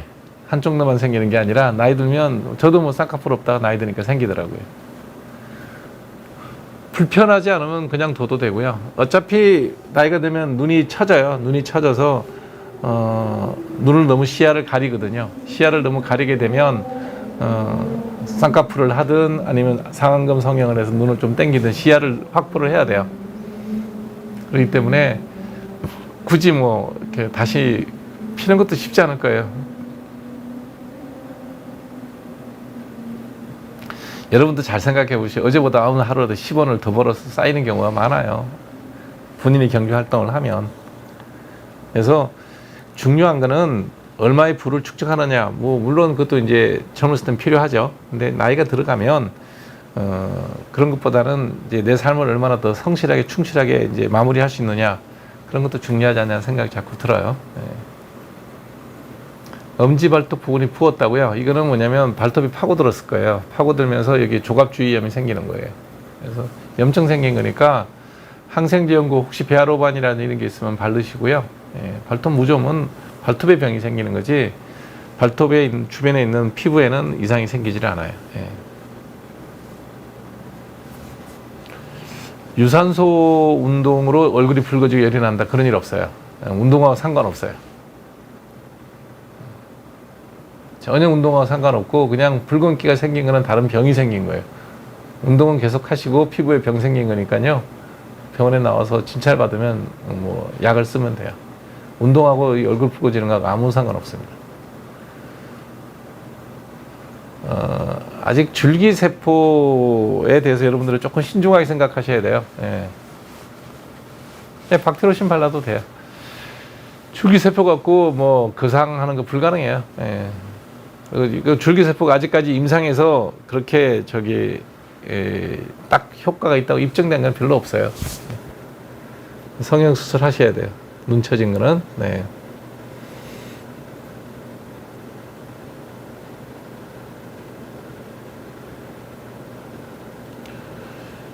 의대를 졸업하고 레지던트 안 가고 대학원 거쳐서 리서치를 하거나 산업 쪽으로 간다. 뭐 좋은 생각이긴 해요. 예. 근데 제가 중3이면 저는 의대 안 갈 거예요. 예. 별 비전 없는 직업입니다. 지금 중3이면 고3 3년, 의과대학 6년, 9년, 그 다음에 인턴 레지던트 안 한다 하도 10년, 군대 갔다 오면 12년. 글쎄요. 그때도 5,000명씩 뽑는 의사가 무슨 큰 메리트가 있을까요? 예. 본인이 의학 자체를 재밌어 한다 그러면 네, 리서치 하는 건 저는 뭐 좋은 일이라고 생각합니다. 충청 지역의 4곳의 공공병원에 환자가 없어 적자랍니다. 예. 전국에 있는 공공병원들은 다 적자일 거예요. 왜냐하면 병원이 너무 많고 환자들은 본인이 원하면 서울 시내 뭐 최고 좋은 병원이라고 찾아가는데 뭐 시간이 얼마나 걸립니까? 땅끝마을에서 출발해도 3시간 반이면 가고요. 예. 제주도가 제일 먼데 뭐 마라도에서 오지 않는 한 제주도에서 오도 비행기 타면 뭐 2시간이면 오고요. 대한민국에서 어떤 사건 사고가 터지고 난 다음에 정말 뭐 이국정 교수가 하고 있는 그런 수술을 해야 되는 그런 경우가 아니라면 하루 안에 전문의를 못 만나는 사람이 어디 있습니까? 예. 그런 공공병원에서 의사를 못 구한다. 그게 의사가 가지 않는 이유는 돈을 적게줘서 안 가는 게 아니라 환자가 없어서 안 가는 거예요.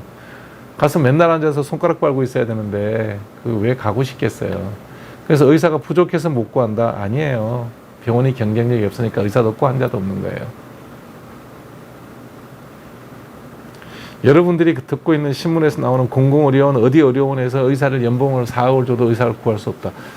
의사가 4억을 받아서 놀고 먹는 그런 자리에 가서 있고 싶겠어요. 특히 젊은 사람이 내가 직업이 의사인데 전문의를 땄는데 거기서 일하고 싶겠냐. 2억을 받아도 환자 많은 데 가서 일하고 싶지. 안 그렇겠습니까? 그런 것들을 자극적으로 이제 신문 기자들이 쓰죠. 근데 어떤 의도로 갖고 쓰는지는 모르겠어요. 의사들이 월급을 많이 받아서 잘 먹고 잘 사는 게 배가 아파서 쓴다 그러면 그거 뭐 오케이. 심부가 삐뚤어졌으니까 뭐 어떡하겠어요. 그러고 싶은 대로 해야 되겠죠. 근데 전체적으로 우리나라 의료 시스템을 한번 다시 점검을 해보고 냉정하게 의사를 얼마나 뽑을 건지에 대한 생각들을 그렇게 해봐야 되죠. 전 빼려면 일주일 미뤄야 되고요. 수영은 일주일 쉬셔야 됩니다. 고령화돼서 의사 역할이 더 커진다. 글쎄 그럴까요? 나는 꼭 그러리라고 생각을 하지 않아요. 고령화 시대 때 의사가 더 필요하다. 아픈 사람이 더 늘어날까? 저는 꼭 그렇게 보진 않아요. 약대 전망은 뭐 잘 모르겠어요.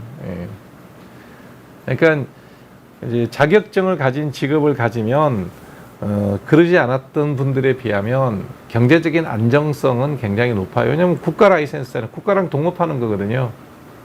대신에 이제는 험한 꼴도 보는 거죠. 예, 무시받고 시키면 시킨 대로 해라. 뭐 이런, 너네들은 내가 시킨 대로 해야 된다는 국가의 권력에 복종해야 되는 그런 서글픔도 있죠.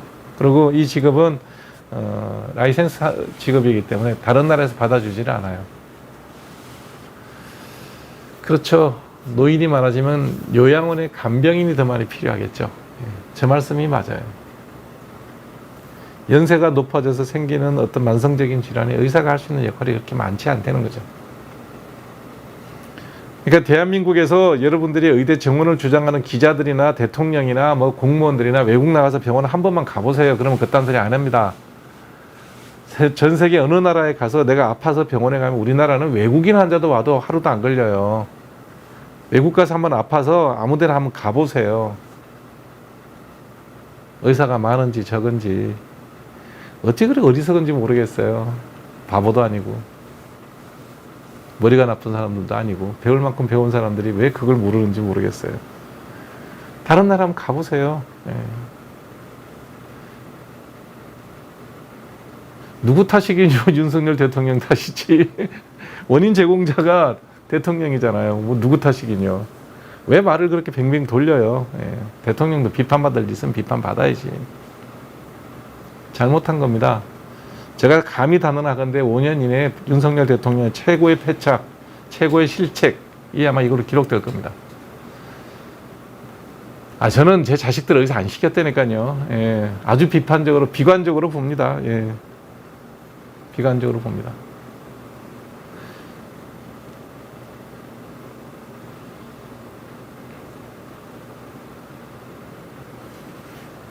그러니까 논리가 없어요. 앞뒤 맥락이 없잖아요. 예. 한국에 사는 외국인들한테 물어봐도 돼요. 예, 맞아요. 예. 이런 나라 없어요. 어디에서 그 분야의 전문가, 전문의를 만나는데 뭐 30분만 기다리면 되잖아요. 예. 저 같은 경우는 우리 병원에 오면 길어봐야 5분 기다리면 됩니다. 예. 오는 대로 다 봐줘요. 속 안 상해요. 내가 왜 속이 상해요? 한심하고 답답한 거지. 속이야 뭐 환자들이 제일 많이, 당사자가 제일 속이 상하겠죠.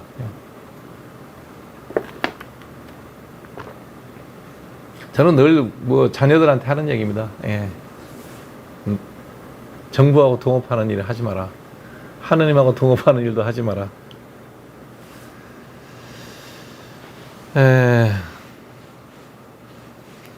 양보든 어쨌든 사람 죽으는데 나쁜 그 시기들. 자, 의사보고 한 얘기라면 내가 얘기할게요. 양보는 일을 저지르는 사람, 원인 제공자가 양보를 하든 원상복귀를 하는 거지 의사들 갖고 뭐라 그러지 마세요. 제가 다시 얘기하지만 저는 파업 안 합니다. 예, 우리는 그렇게 못 배워서 파업도 못 해요. 파업하면 죄 짓는 것 같아서 잘 못 해요. 마음이 편치 않아서 환자 봐요. 근데 파업하는 사람 욕하지 마세요. 파업하게 만든 사람이 나쁜 사람이잖아요. 지금이라도 대통령이 1년 정도, 2년 정도 수기 기간을 가지고 토론해 봅시다. 그러고 1년 늦추면 되지. 그게 뭐 급합니까? 예? 의사가 당장 안 나와요. 매년 3,058명이 나와요. 대한민국은 전 세계 선진국 중에서 의사 증가 속도가 제일 빠른 나라예요. 지금도. 땀띠는 잘 씻기고 그 다음에 선풍기 앞에서 잘 말리는 게 제일 좋아요. 뭐 파우더 바른다 해서 악화될 건 없지만 도움되지 않아요. 파우더는 뭐 굳이. 예.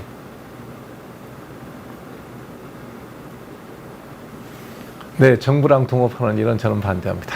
그래서 안 하죠. 하지 말라 그러는 거예요.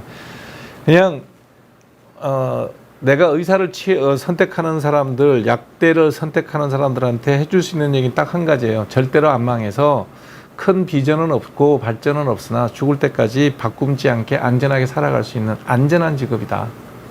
뭐 그 과정 중에 지금 의사들이 겪고 있는 이런 수모스러운 일을 겪어도 전문가로서의 어떤 의견도 말해도 들어주지도 않고 치료받는 환자들조차도 고마움 없이 의사들을 욕하는 데 앞장서는 그런 국민들을 상대로 여러분이 먹고 살 수는 있다.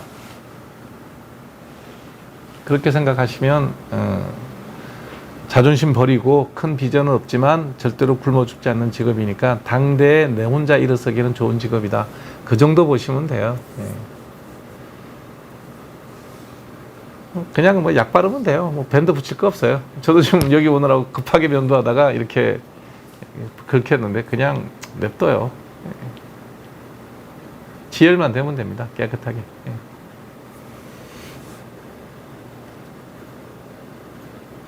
아는 변호사님이 언제 나오죠? 다음 주인가요?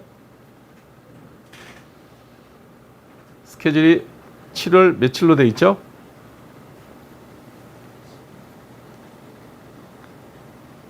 다음 주인가요? 그 다음 주인가요?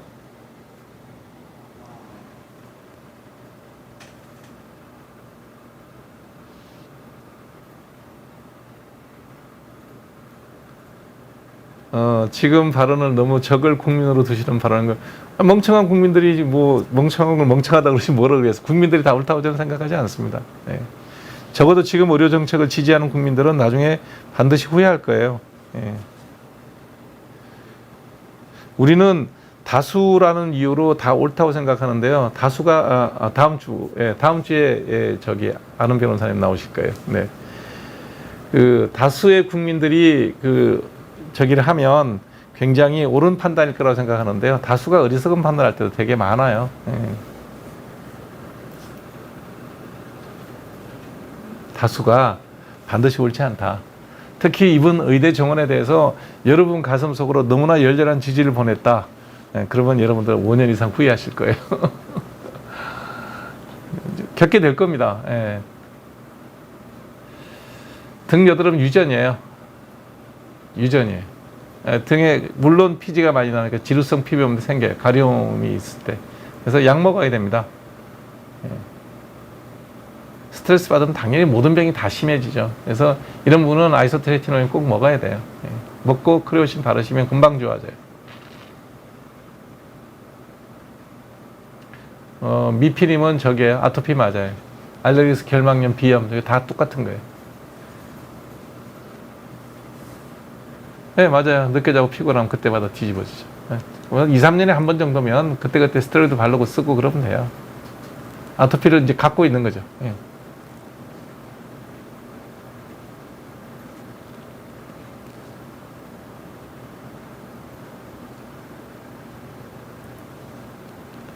뭔 소린지 모르겠는데 샛별님 쓰신 거는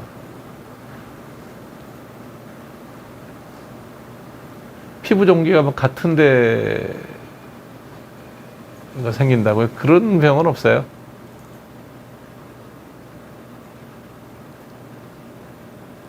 같은 부위에서 계속 병 생기는 건 딱 한 가지밖에 없어요. 헤르페스예요.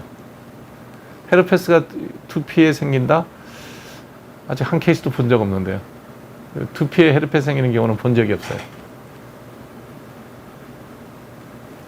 그러니까 머리 수술 받아서 먹는 약은 그냥 먹는 거고 피부병하고 상관없는 거고요. 피부에 뭐가 생기는지 모르겠는데 헤르페스는 아니에요. 죽을 때까지 입술에서 난 건 똑같이 그게 난다. 이런 병이 두피에 생기는 경우는 없으니까요. 거기는 뭐가 진단에 오류가 있었던 것 같아요. 두피에 헤르페스 생기는 경우는 없어요. 거의 없어요. 병원에 한번 나와보세요. 또 피부병 갖고 너무 힘들어할 것도 없어요. 피부병은 진단만 되면 약 다 쓰면 돼요. 어렵지 않아요.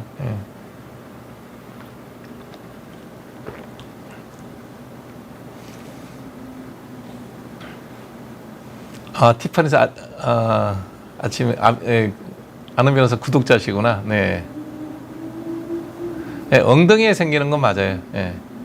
엉덩이는 헬페스 잘 생겨요. 그러니까 그거는 뭐 약 먹으면 돼요. 약 먹으면 1년 동안 재발 안 하기 때문에 판비에라든지 발트렉스 같은 항바이러스제 먹으면 뭐 얼마든지 치료가 돼요.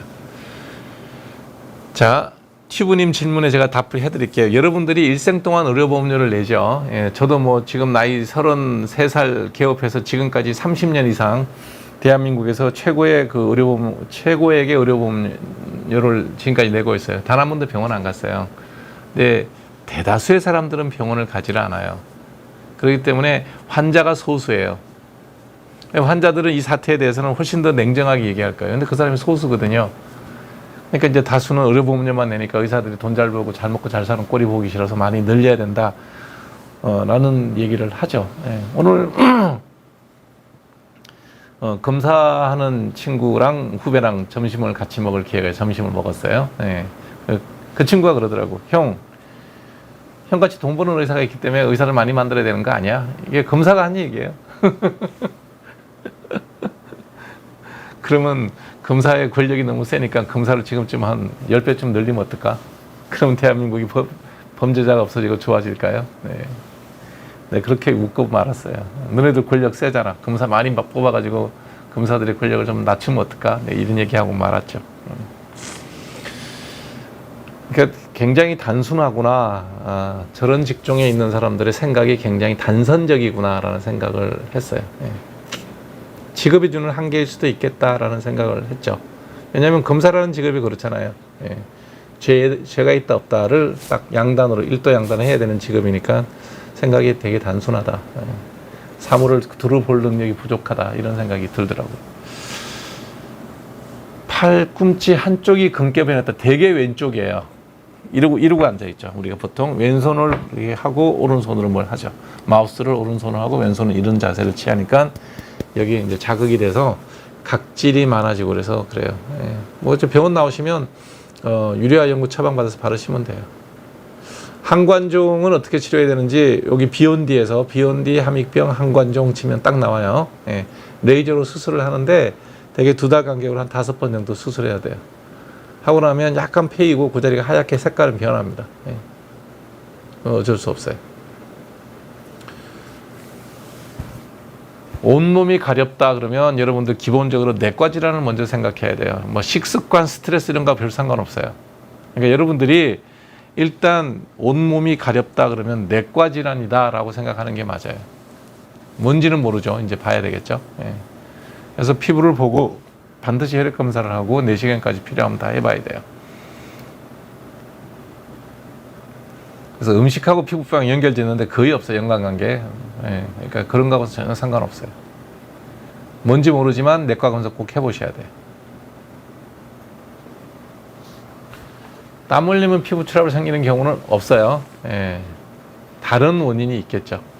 다른 원인이 뭔지는 찾아봐야죠. 피부가 검어지는 거요. 나이 들면 검어지고요. 햇볕 많이 부으면 검어져요. 예. 그러니까요. 이게 다 여러분 땀 때문에 병이 생긴 게 아니고 병이 있는데 땀이 흘리니까 따가운 거예요. 지금 여기 면도한테 빈 거 보이나요? 요거?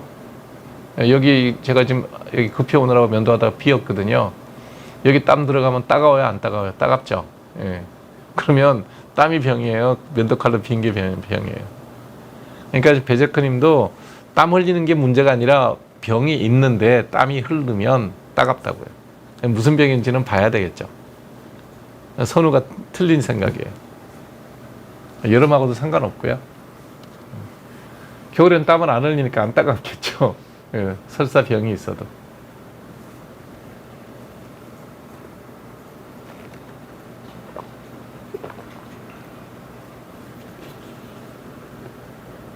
저는 폼크린장 안 써요. 그냥 비누, 예, 세수 비누 써요.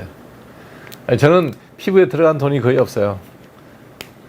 세수 비누도 뭐 어디 샘플 같은 거 들어오면 그냥 이것저것 갖다 아무거나 쓰기 때문에 별로 중요하지 않다니까요. 여러분들이 뭐 피부에 어떤 크림질을 쓰면 좋으냐, 뭘 바르면 좋으냐 하는데 다 그놈이에요. 그냥 세수 비누 쓰면 돼. 빨래 비누만 안 쓰시면 돼요.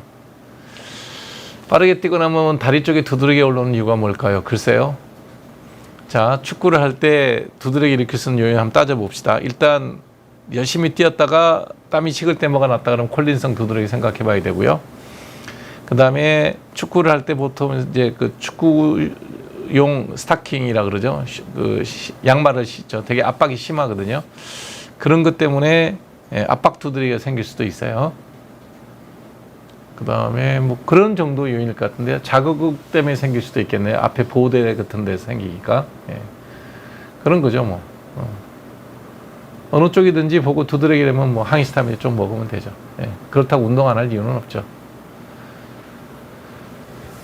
귀 뒤에 생긴 습진요, 지루성 피부염이에요. 잘 생깁니다, 아주. 예, 이쪽 귀 뒤에. 지루성 피부염 검색하면 나와요.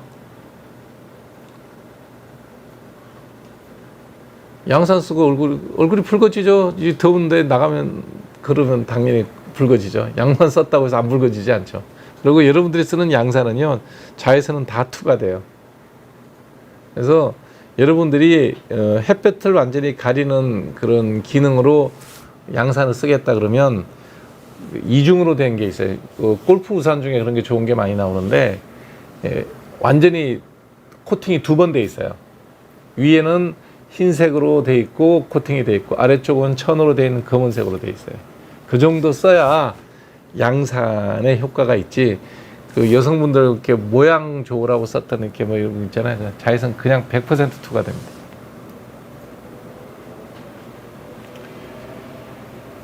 SPF 조작 사건이라는 게 이게 이제 여러분들 언론 갖고 이제 그런 얘기 하는데요. 조작 사건이라고 얘기한 거는 지나치고요. 검사 결과가 편차가 있어요. 편차가.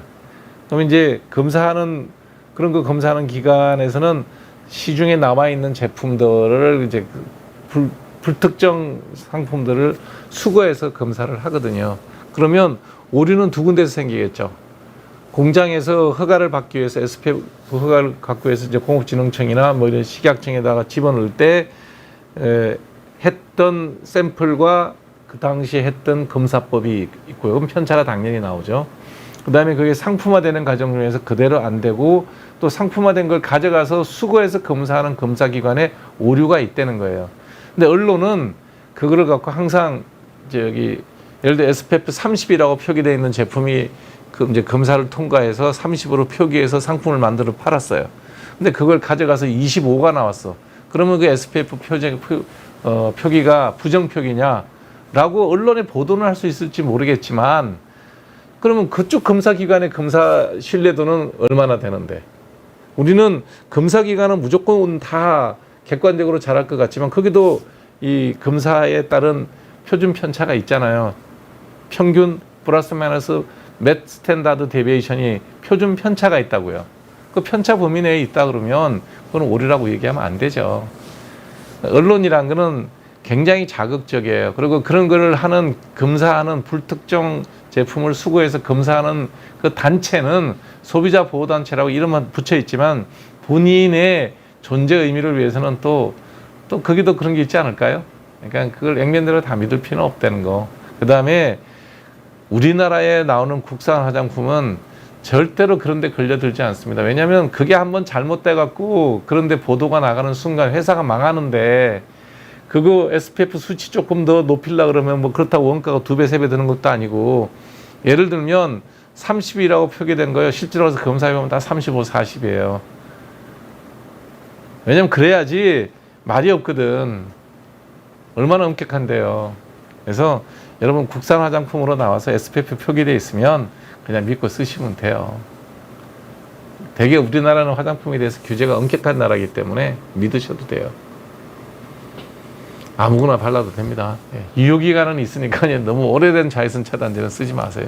한 1년, 1년 반. 턱 아래쪽에 검버섯 같은 게 다닥이는데 제거해야 될 거 아니에요. 미용적인 거는 뭐 제거를 해야 될 이유가 전혀 없어요. 갖고 살아도 아무 문제 없습니다. 내가 그걸 볼 때마다 짜증이 나면 이제 그걸 없애는 거죠.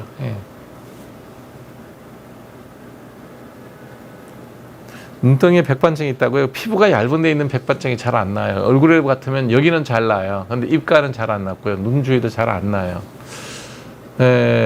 번지지 않게끔 약을 먹어야 돼요. 이럴 때는. 번진다 그러면 스테로이드를 한 6개월 이상 먹어야 돼요. 그래서 안 번지게 한 다음에 이제 눈꺼풀 같은 경우는 피부 이식 수술 같은 걸 할 수가 있어요. 묘기증은 낫지 않은 병인가요? 묘기증은 그냥 병이 아니라고 생각하셔도 좋을 것 같은데요. 그래서 불편하면 항히스타민제 드시는데요. 그 뭐 병 아니라고 생각해도 되죠. 그러고서 뭐 좀 도단하면 뭐 30분, 2시간 안에 다 없어지죠. 그러니까 그거 갖고 뭐 굳이 약 먹을 이유는 없죠. 지루성 피부염이 생기는 원인이 두 가지예요. 하나가 뭐냐면 얼굴에 개기름이 많이 껴서 지루성 피부염이 생기는 경우가 있어요. 유전적으로 생기는 거죠. 여드름도 많이 생겨요.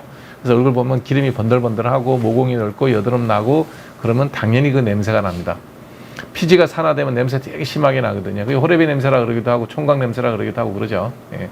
특히 이제 비계 같은 거 잘 감지 않으면, 잘 빨지 않으면, 예를 들어서 저녁에 세수하지 않고 씻지 않고 그냥 이렇게 잠자리 들어가면 머리에 있는 개기름이나 얼굴에 있는 개기름이 그 비계천에 다 묻잖아요.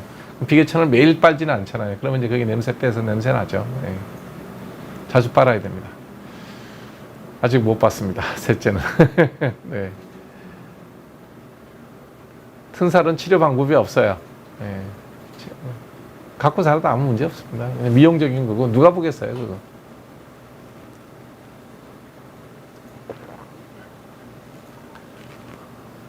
에... 350명이 시청 중인데 좋아요가 적나요? 아유, 그런 거 이제 다 옛날 얘기잖아요. 뭐 조태구알이라 그러나 좋아요, 구독, 그다음에 알림 설정 뭐 그런 거 하는데 안 하셔도 돼요. 예. 아, 여름이 되면 피지 분비량이 무조건 늘어요. 그래서 여름 되면 저기 해야 되죠. 여드름이 확 늘어나요. 왜냐하면 피지 분비량이 평상시에 서너 배 정도 늘어요. 그래서 여름에 개기름 많이 끼는 거는 어쩔 수 없어요. 원래 피지가 많이 안 나오는 사람도 여름에 많이 나와요. 근데 그 피지가 왜 많이 나오겠어요? 피지가 기능이 있다니까요. 피지 기능이 뭐냐면 자외선 차단 기능이 있어요. 그 여름에 당연히 많이 나와야죠. 그 다음에 피지선이 벌레 쫓는 기능이 있어요. 그 당연히 많이 나와야죠. 그러니까 피지라는 게 지금은 우리 사회가 이제 문명화되어 있기 때문에 벌레라든지 자외선 차단 이런 거 다 이제 우리가 만든 걸로 깨끗하게 할 수가 있지만 자연에서 그냥 우리가 살았을 때는 피지가 많이 나오는 사람이 자연계에서 생존의 확률이 높죠. 모기한테 물릴 확률도 적고 그 다음에 자외선도 잘 맞고 겨울 되면 보습 기능도 있고 좋죠. 예. 그렇기 때문에 지금에서는 그게 이제 미용적으로 보기 흉하니까 그렇죠. 예.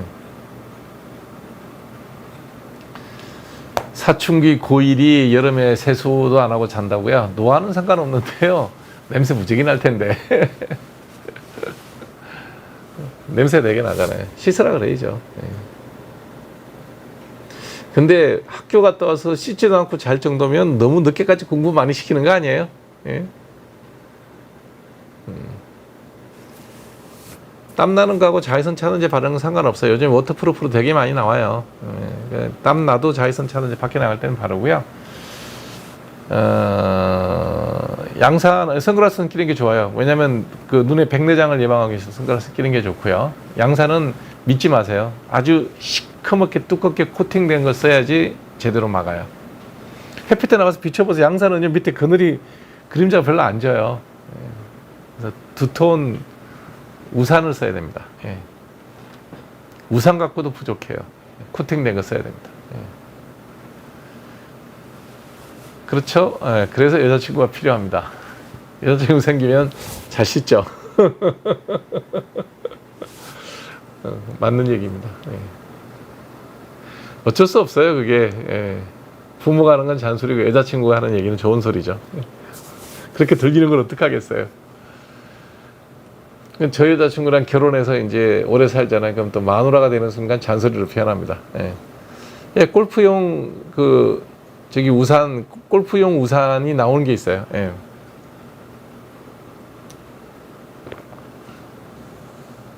골프용 우산이 제일 좋아요.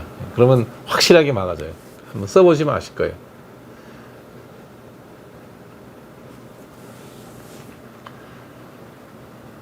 네. 집에서는 바를 필요 없습니다. 그러니까 형광등 불빛하고 전혀 연관없고 저 거짓말이에요. 예. 여러분들이 연예인들이 하는 얘기를 굉장히 잘 믿는데요. 연예인들의 자기 경험치를 얘기하는 거는 뭐 충분히 그럴 수 있어요. 근데 연예인들이 하는 얘기라고 다 옳은 얘기는 아니다. 흔히 말하는 유명한 사람이 하는 얘기가 다 옳은 얘기가 아니다. 예. 그러니까 이제 예를 들어 제가 피부과에 사니까 피부과 얘기를 하면 제 얘기가 다 옳으냐? 저랑 반대되는 생각하는 의사들도 있어요. 누가 더 유명하냐가 그 사람의 갖고 있는 정보의 신뢰도를 높여주는 것은 대중사회에서는 어쩔 수 없이 그럴 수 있지만, 예, 그거보다는 유명하지 않아도 진짜 전문가가 있어요. 제가 이제 아까 김경록 박사님 모시고 와서 이제 그 우리 생애 주기에 따른 금융 관리, 그 다음에 국가의 정책 이런 문제에 대해서 얘기를 하는데 별로 유명하지는 않아요. 업계에서는 유명하지만 대중성은 떨어지죠. 그렇지만 제가 오늘 길게 여러분들에게 이런 얘기를 드리는 이유가 뭐냐면 정말 중요한 얘기를 하시잖아요. 대중들은 그분이 갖고 있는 대중성이 이제 떨어지니까 전문가에 대한 전문가로서의 신뢰도가 높지 않은 거죠. 잘못된 거예요. 여러분들이 이제 알아야 될 게 뭐냐면 대중성보다 더 중요한 게 전문성이다. 이게 민주사회, 대중사회에서는 대중이 지지하면 다 옳은 것처럼 오해하기 쉬운데 다수의 대중은 언제든지 우중으로 변할 수 있다. 저 역시 마찬가지고요. 예.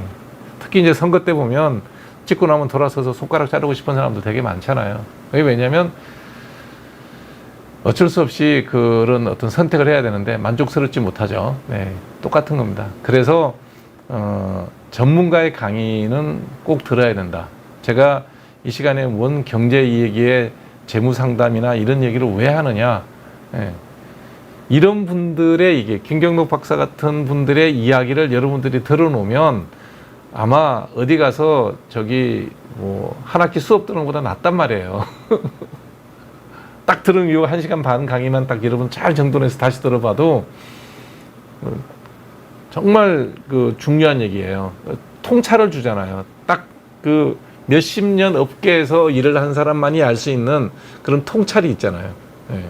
그럼 저런 사람들 얘기는 김 박사 같은 분이 한 강의는 잘 들어놔야 되는 거예요.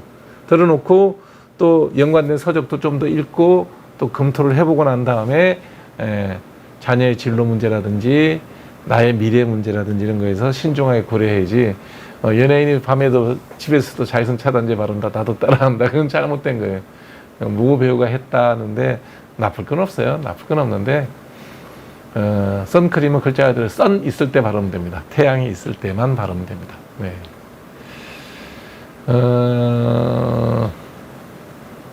네, 아토피는 체질적으로 갖고 있는 거고요. 예, 그때마다 피곤할 때마다 힘들 때마다 재발돼요. 예. 약 쓰면 됩니다. 예.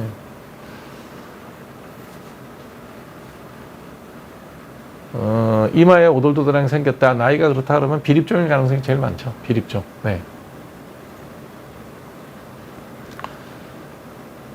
이승만 기념관 건립 기금이라고 인터넷 치면 나오는데,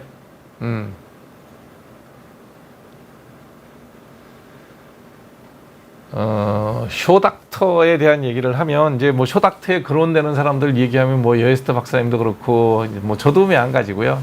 또 한의사 이경재 선생님도 그렇고 쇼닥터라고 얘기를 하죠. 예. 근데 그 판단의 기준은 여러분들이 하시는 거예요. 여러분들이. 예.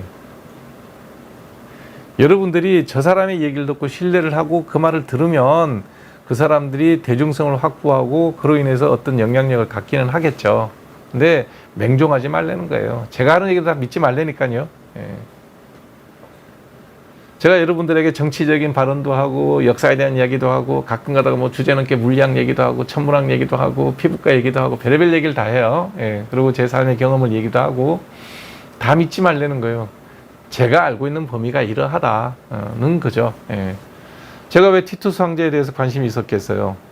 우리나라가 돌아가는 꼴 보니까 관심이 생기더라는 얘기죠. 2000년 전에 한 2년 정도 황제하고 지나간 그 사람의 삶에 대해서 제가 왜 되돌아보겠냐고요. 예. 지도자의 삶은, 지도자의 배우자는 어떻게 해야 되는지에 대한 서양 역사에 재밌는 기록이 있으니까 공부해본 것 뿐이에요. 어느 역사가도 이런 문제 다루지 않아요. 예. 그럼 내가 그 역사를, 로마사를 전공한 보다 내가 더 훌륭하다. 그게 아니죠. 그분은 로마사를 잘 다루는 분이고 나는 현실의 정치에서 고대 로마사에서 연결되는 사람이 있으니 그 사람을 우연히 내가 알게 됐으니 여러분들에게 전해준 것 뿐이에요. 여러분들 얘기를 들어보면 야, 세습하는 황제도 시민의 눈치를 보는구나. 근데 선출된 대통령은 이라고 의문을 표시할 수 있지 않냐 이거죠. 그런 생각을 해보는 거죠. 그거는 아마추어 역사가도 할 수가 있거든요. 예. 검색해 보시면 뭐 한 줄이에요, 한 줄. 그리 유명한 사람 아니에요. 예. 한 줄의 역사에서 그런 뒷얘기를 현실에 벌어지고 있는 것과 비춰볼 수 있다. 그런 생각을 하시면 되죠. 예.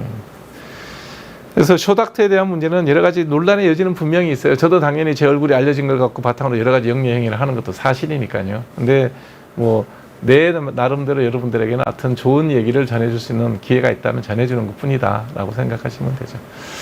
일본 고대 역사요. 고대 역사가 이제 일본의 고대 역사는 없죠. 다 조작이니까. 일본 서기, 고서기 같은 거는 뭐 조작이 많죠. 대망은 이제 고대사가 아니라 도요토미 히데요시하고 도쿠가 이에야스니까 전 대망 읽다가 포기했어요. 열 몇 권인데 도쿠가 이에야스 이름이 여러 번 바뀌더라고요. 근데 일본 사람 이름은 왜 그렇게 안 이어지는지 읽다가 지쳐갖고 저기를 하죠. 못 읽었어요. 또 이제 기회 남은 읽어봐야죠. 모든 전쟁이 벌어지면 무조건 외과는 발전합니다. 세계대전 중에 발달했던 외과, 지금 우리가 닌게르 다는 거 있잖아요. 그 수액 다는 거, IV로 바늘 꼽아가지고 저기 노말셀라인 놓는 거, 이게 다 전쟁 때 과다 출혈 환자들한테 피 수혈하기 전에 일단 심장은 뛰게 해야 된다. 그런 거죠. 다 그때 나온 거예요.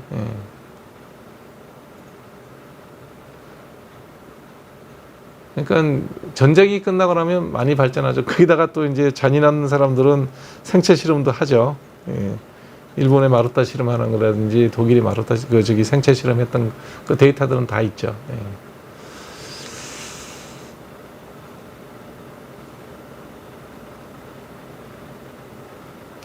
개인병원 내과를 가지 말고 일단 스물스물 가렵다 그러면 피부과를 가세요. 동네 병원 피부과를 가시면 우리가 이제 전신이 가렵다 그러면 이제 일단 피부부터 싹 봅니다. 빨가 벗겨놓고 어디가 가려운지 다 보고 피부에 발진이 전혀 없다. 그러면 이제 대학병원 피부과를 가서 피 검사를 하라 그러죠.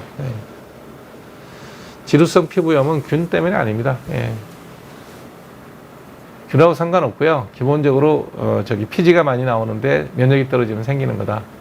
균은 2차적인 현상이기 때문에 그게 원인은 아니에요. 피지가 많이 나오면 피지를 먹고 사는 세균이 증식되는 건 맞지만 그것이 병의 1차 원인은 아니라는 거죠. 2차적 결과라는 거죠. 서울에 사는 사람이 많이 사니까 환경 오염이 된 거지, 환경 오염 때문에 사람이 많이 살지는 않지 않냐 이거지. 반대예요, 반대.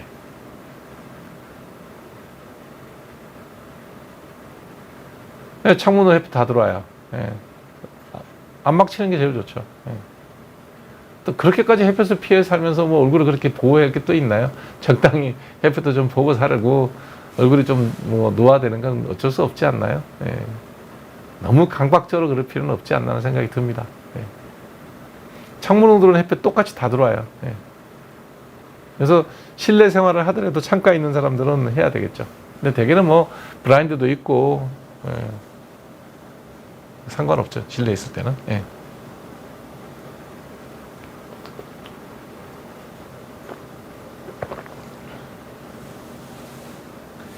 그러니까 실내에서 아주 창가에 앉아 있는 사람은 야외랑 똑같다고 생각하면 돼요. 음낭습진의 정신과를 가야 되는 이유가 뭐냐면 음낭만 가려운 거 있잖아요. 저건 대개는 보면 음낭에 다른 요인이 없어요. 스트레스 때문에 그래요.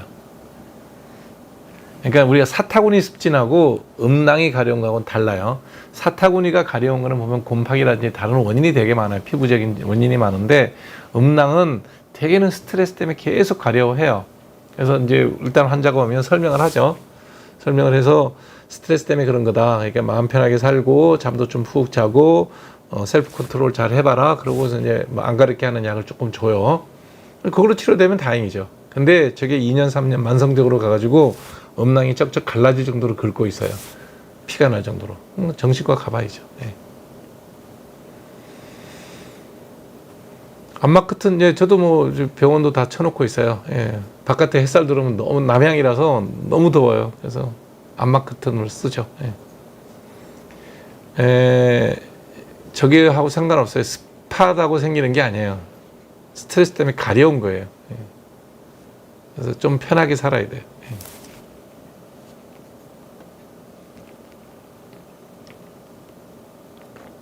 그 얇은 음낭을 막 긁어요. 그러니까 여러분들 이렇게 여름에 주머니 손 넣고 앉아서 끄적끄적거리고 있는 거 있잖아요. 나이 드신 분들 중에도 있고 남자들만 그런 게 많은데 그 왜 그러냐면 되게 음낭 습진 때문에 그래요. 아유 그럼요. 아토피 입술이 잘 생기죠. 접히는 데잖아요.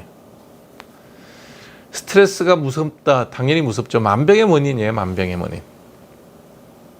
현대인들에게 생기는 많은 병들의 원인 중에 스트레스가 가장 많아요. 수면장애 스트레스. 소화 잘 안 되죠? 예, 스트레스 때문에 그래요. 변비 걸리죠? 예, 스트레스 때문에 그래요. 여자들 월경불순? 네, 스트레스 때문에 그래요. 뭐 얼굴에 지루성 피부염? 네, 스트레스 때문에 그래요. 아토피? 네, 스트레스가 그래요. 다 연결돼요. 그래서 여러분들이 병원에 입원하면 제일 먼저 하는 게 뭐예요? 침대에 눕혀버리잖아요. 그게 뭐냐면 들어 누워 있으면 쉬면 좋아져요. 웬만한 병은. 예.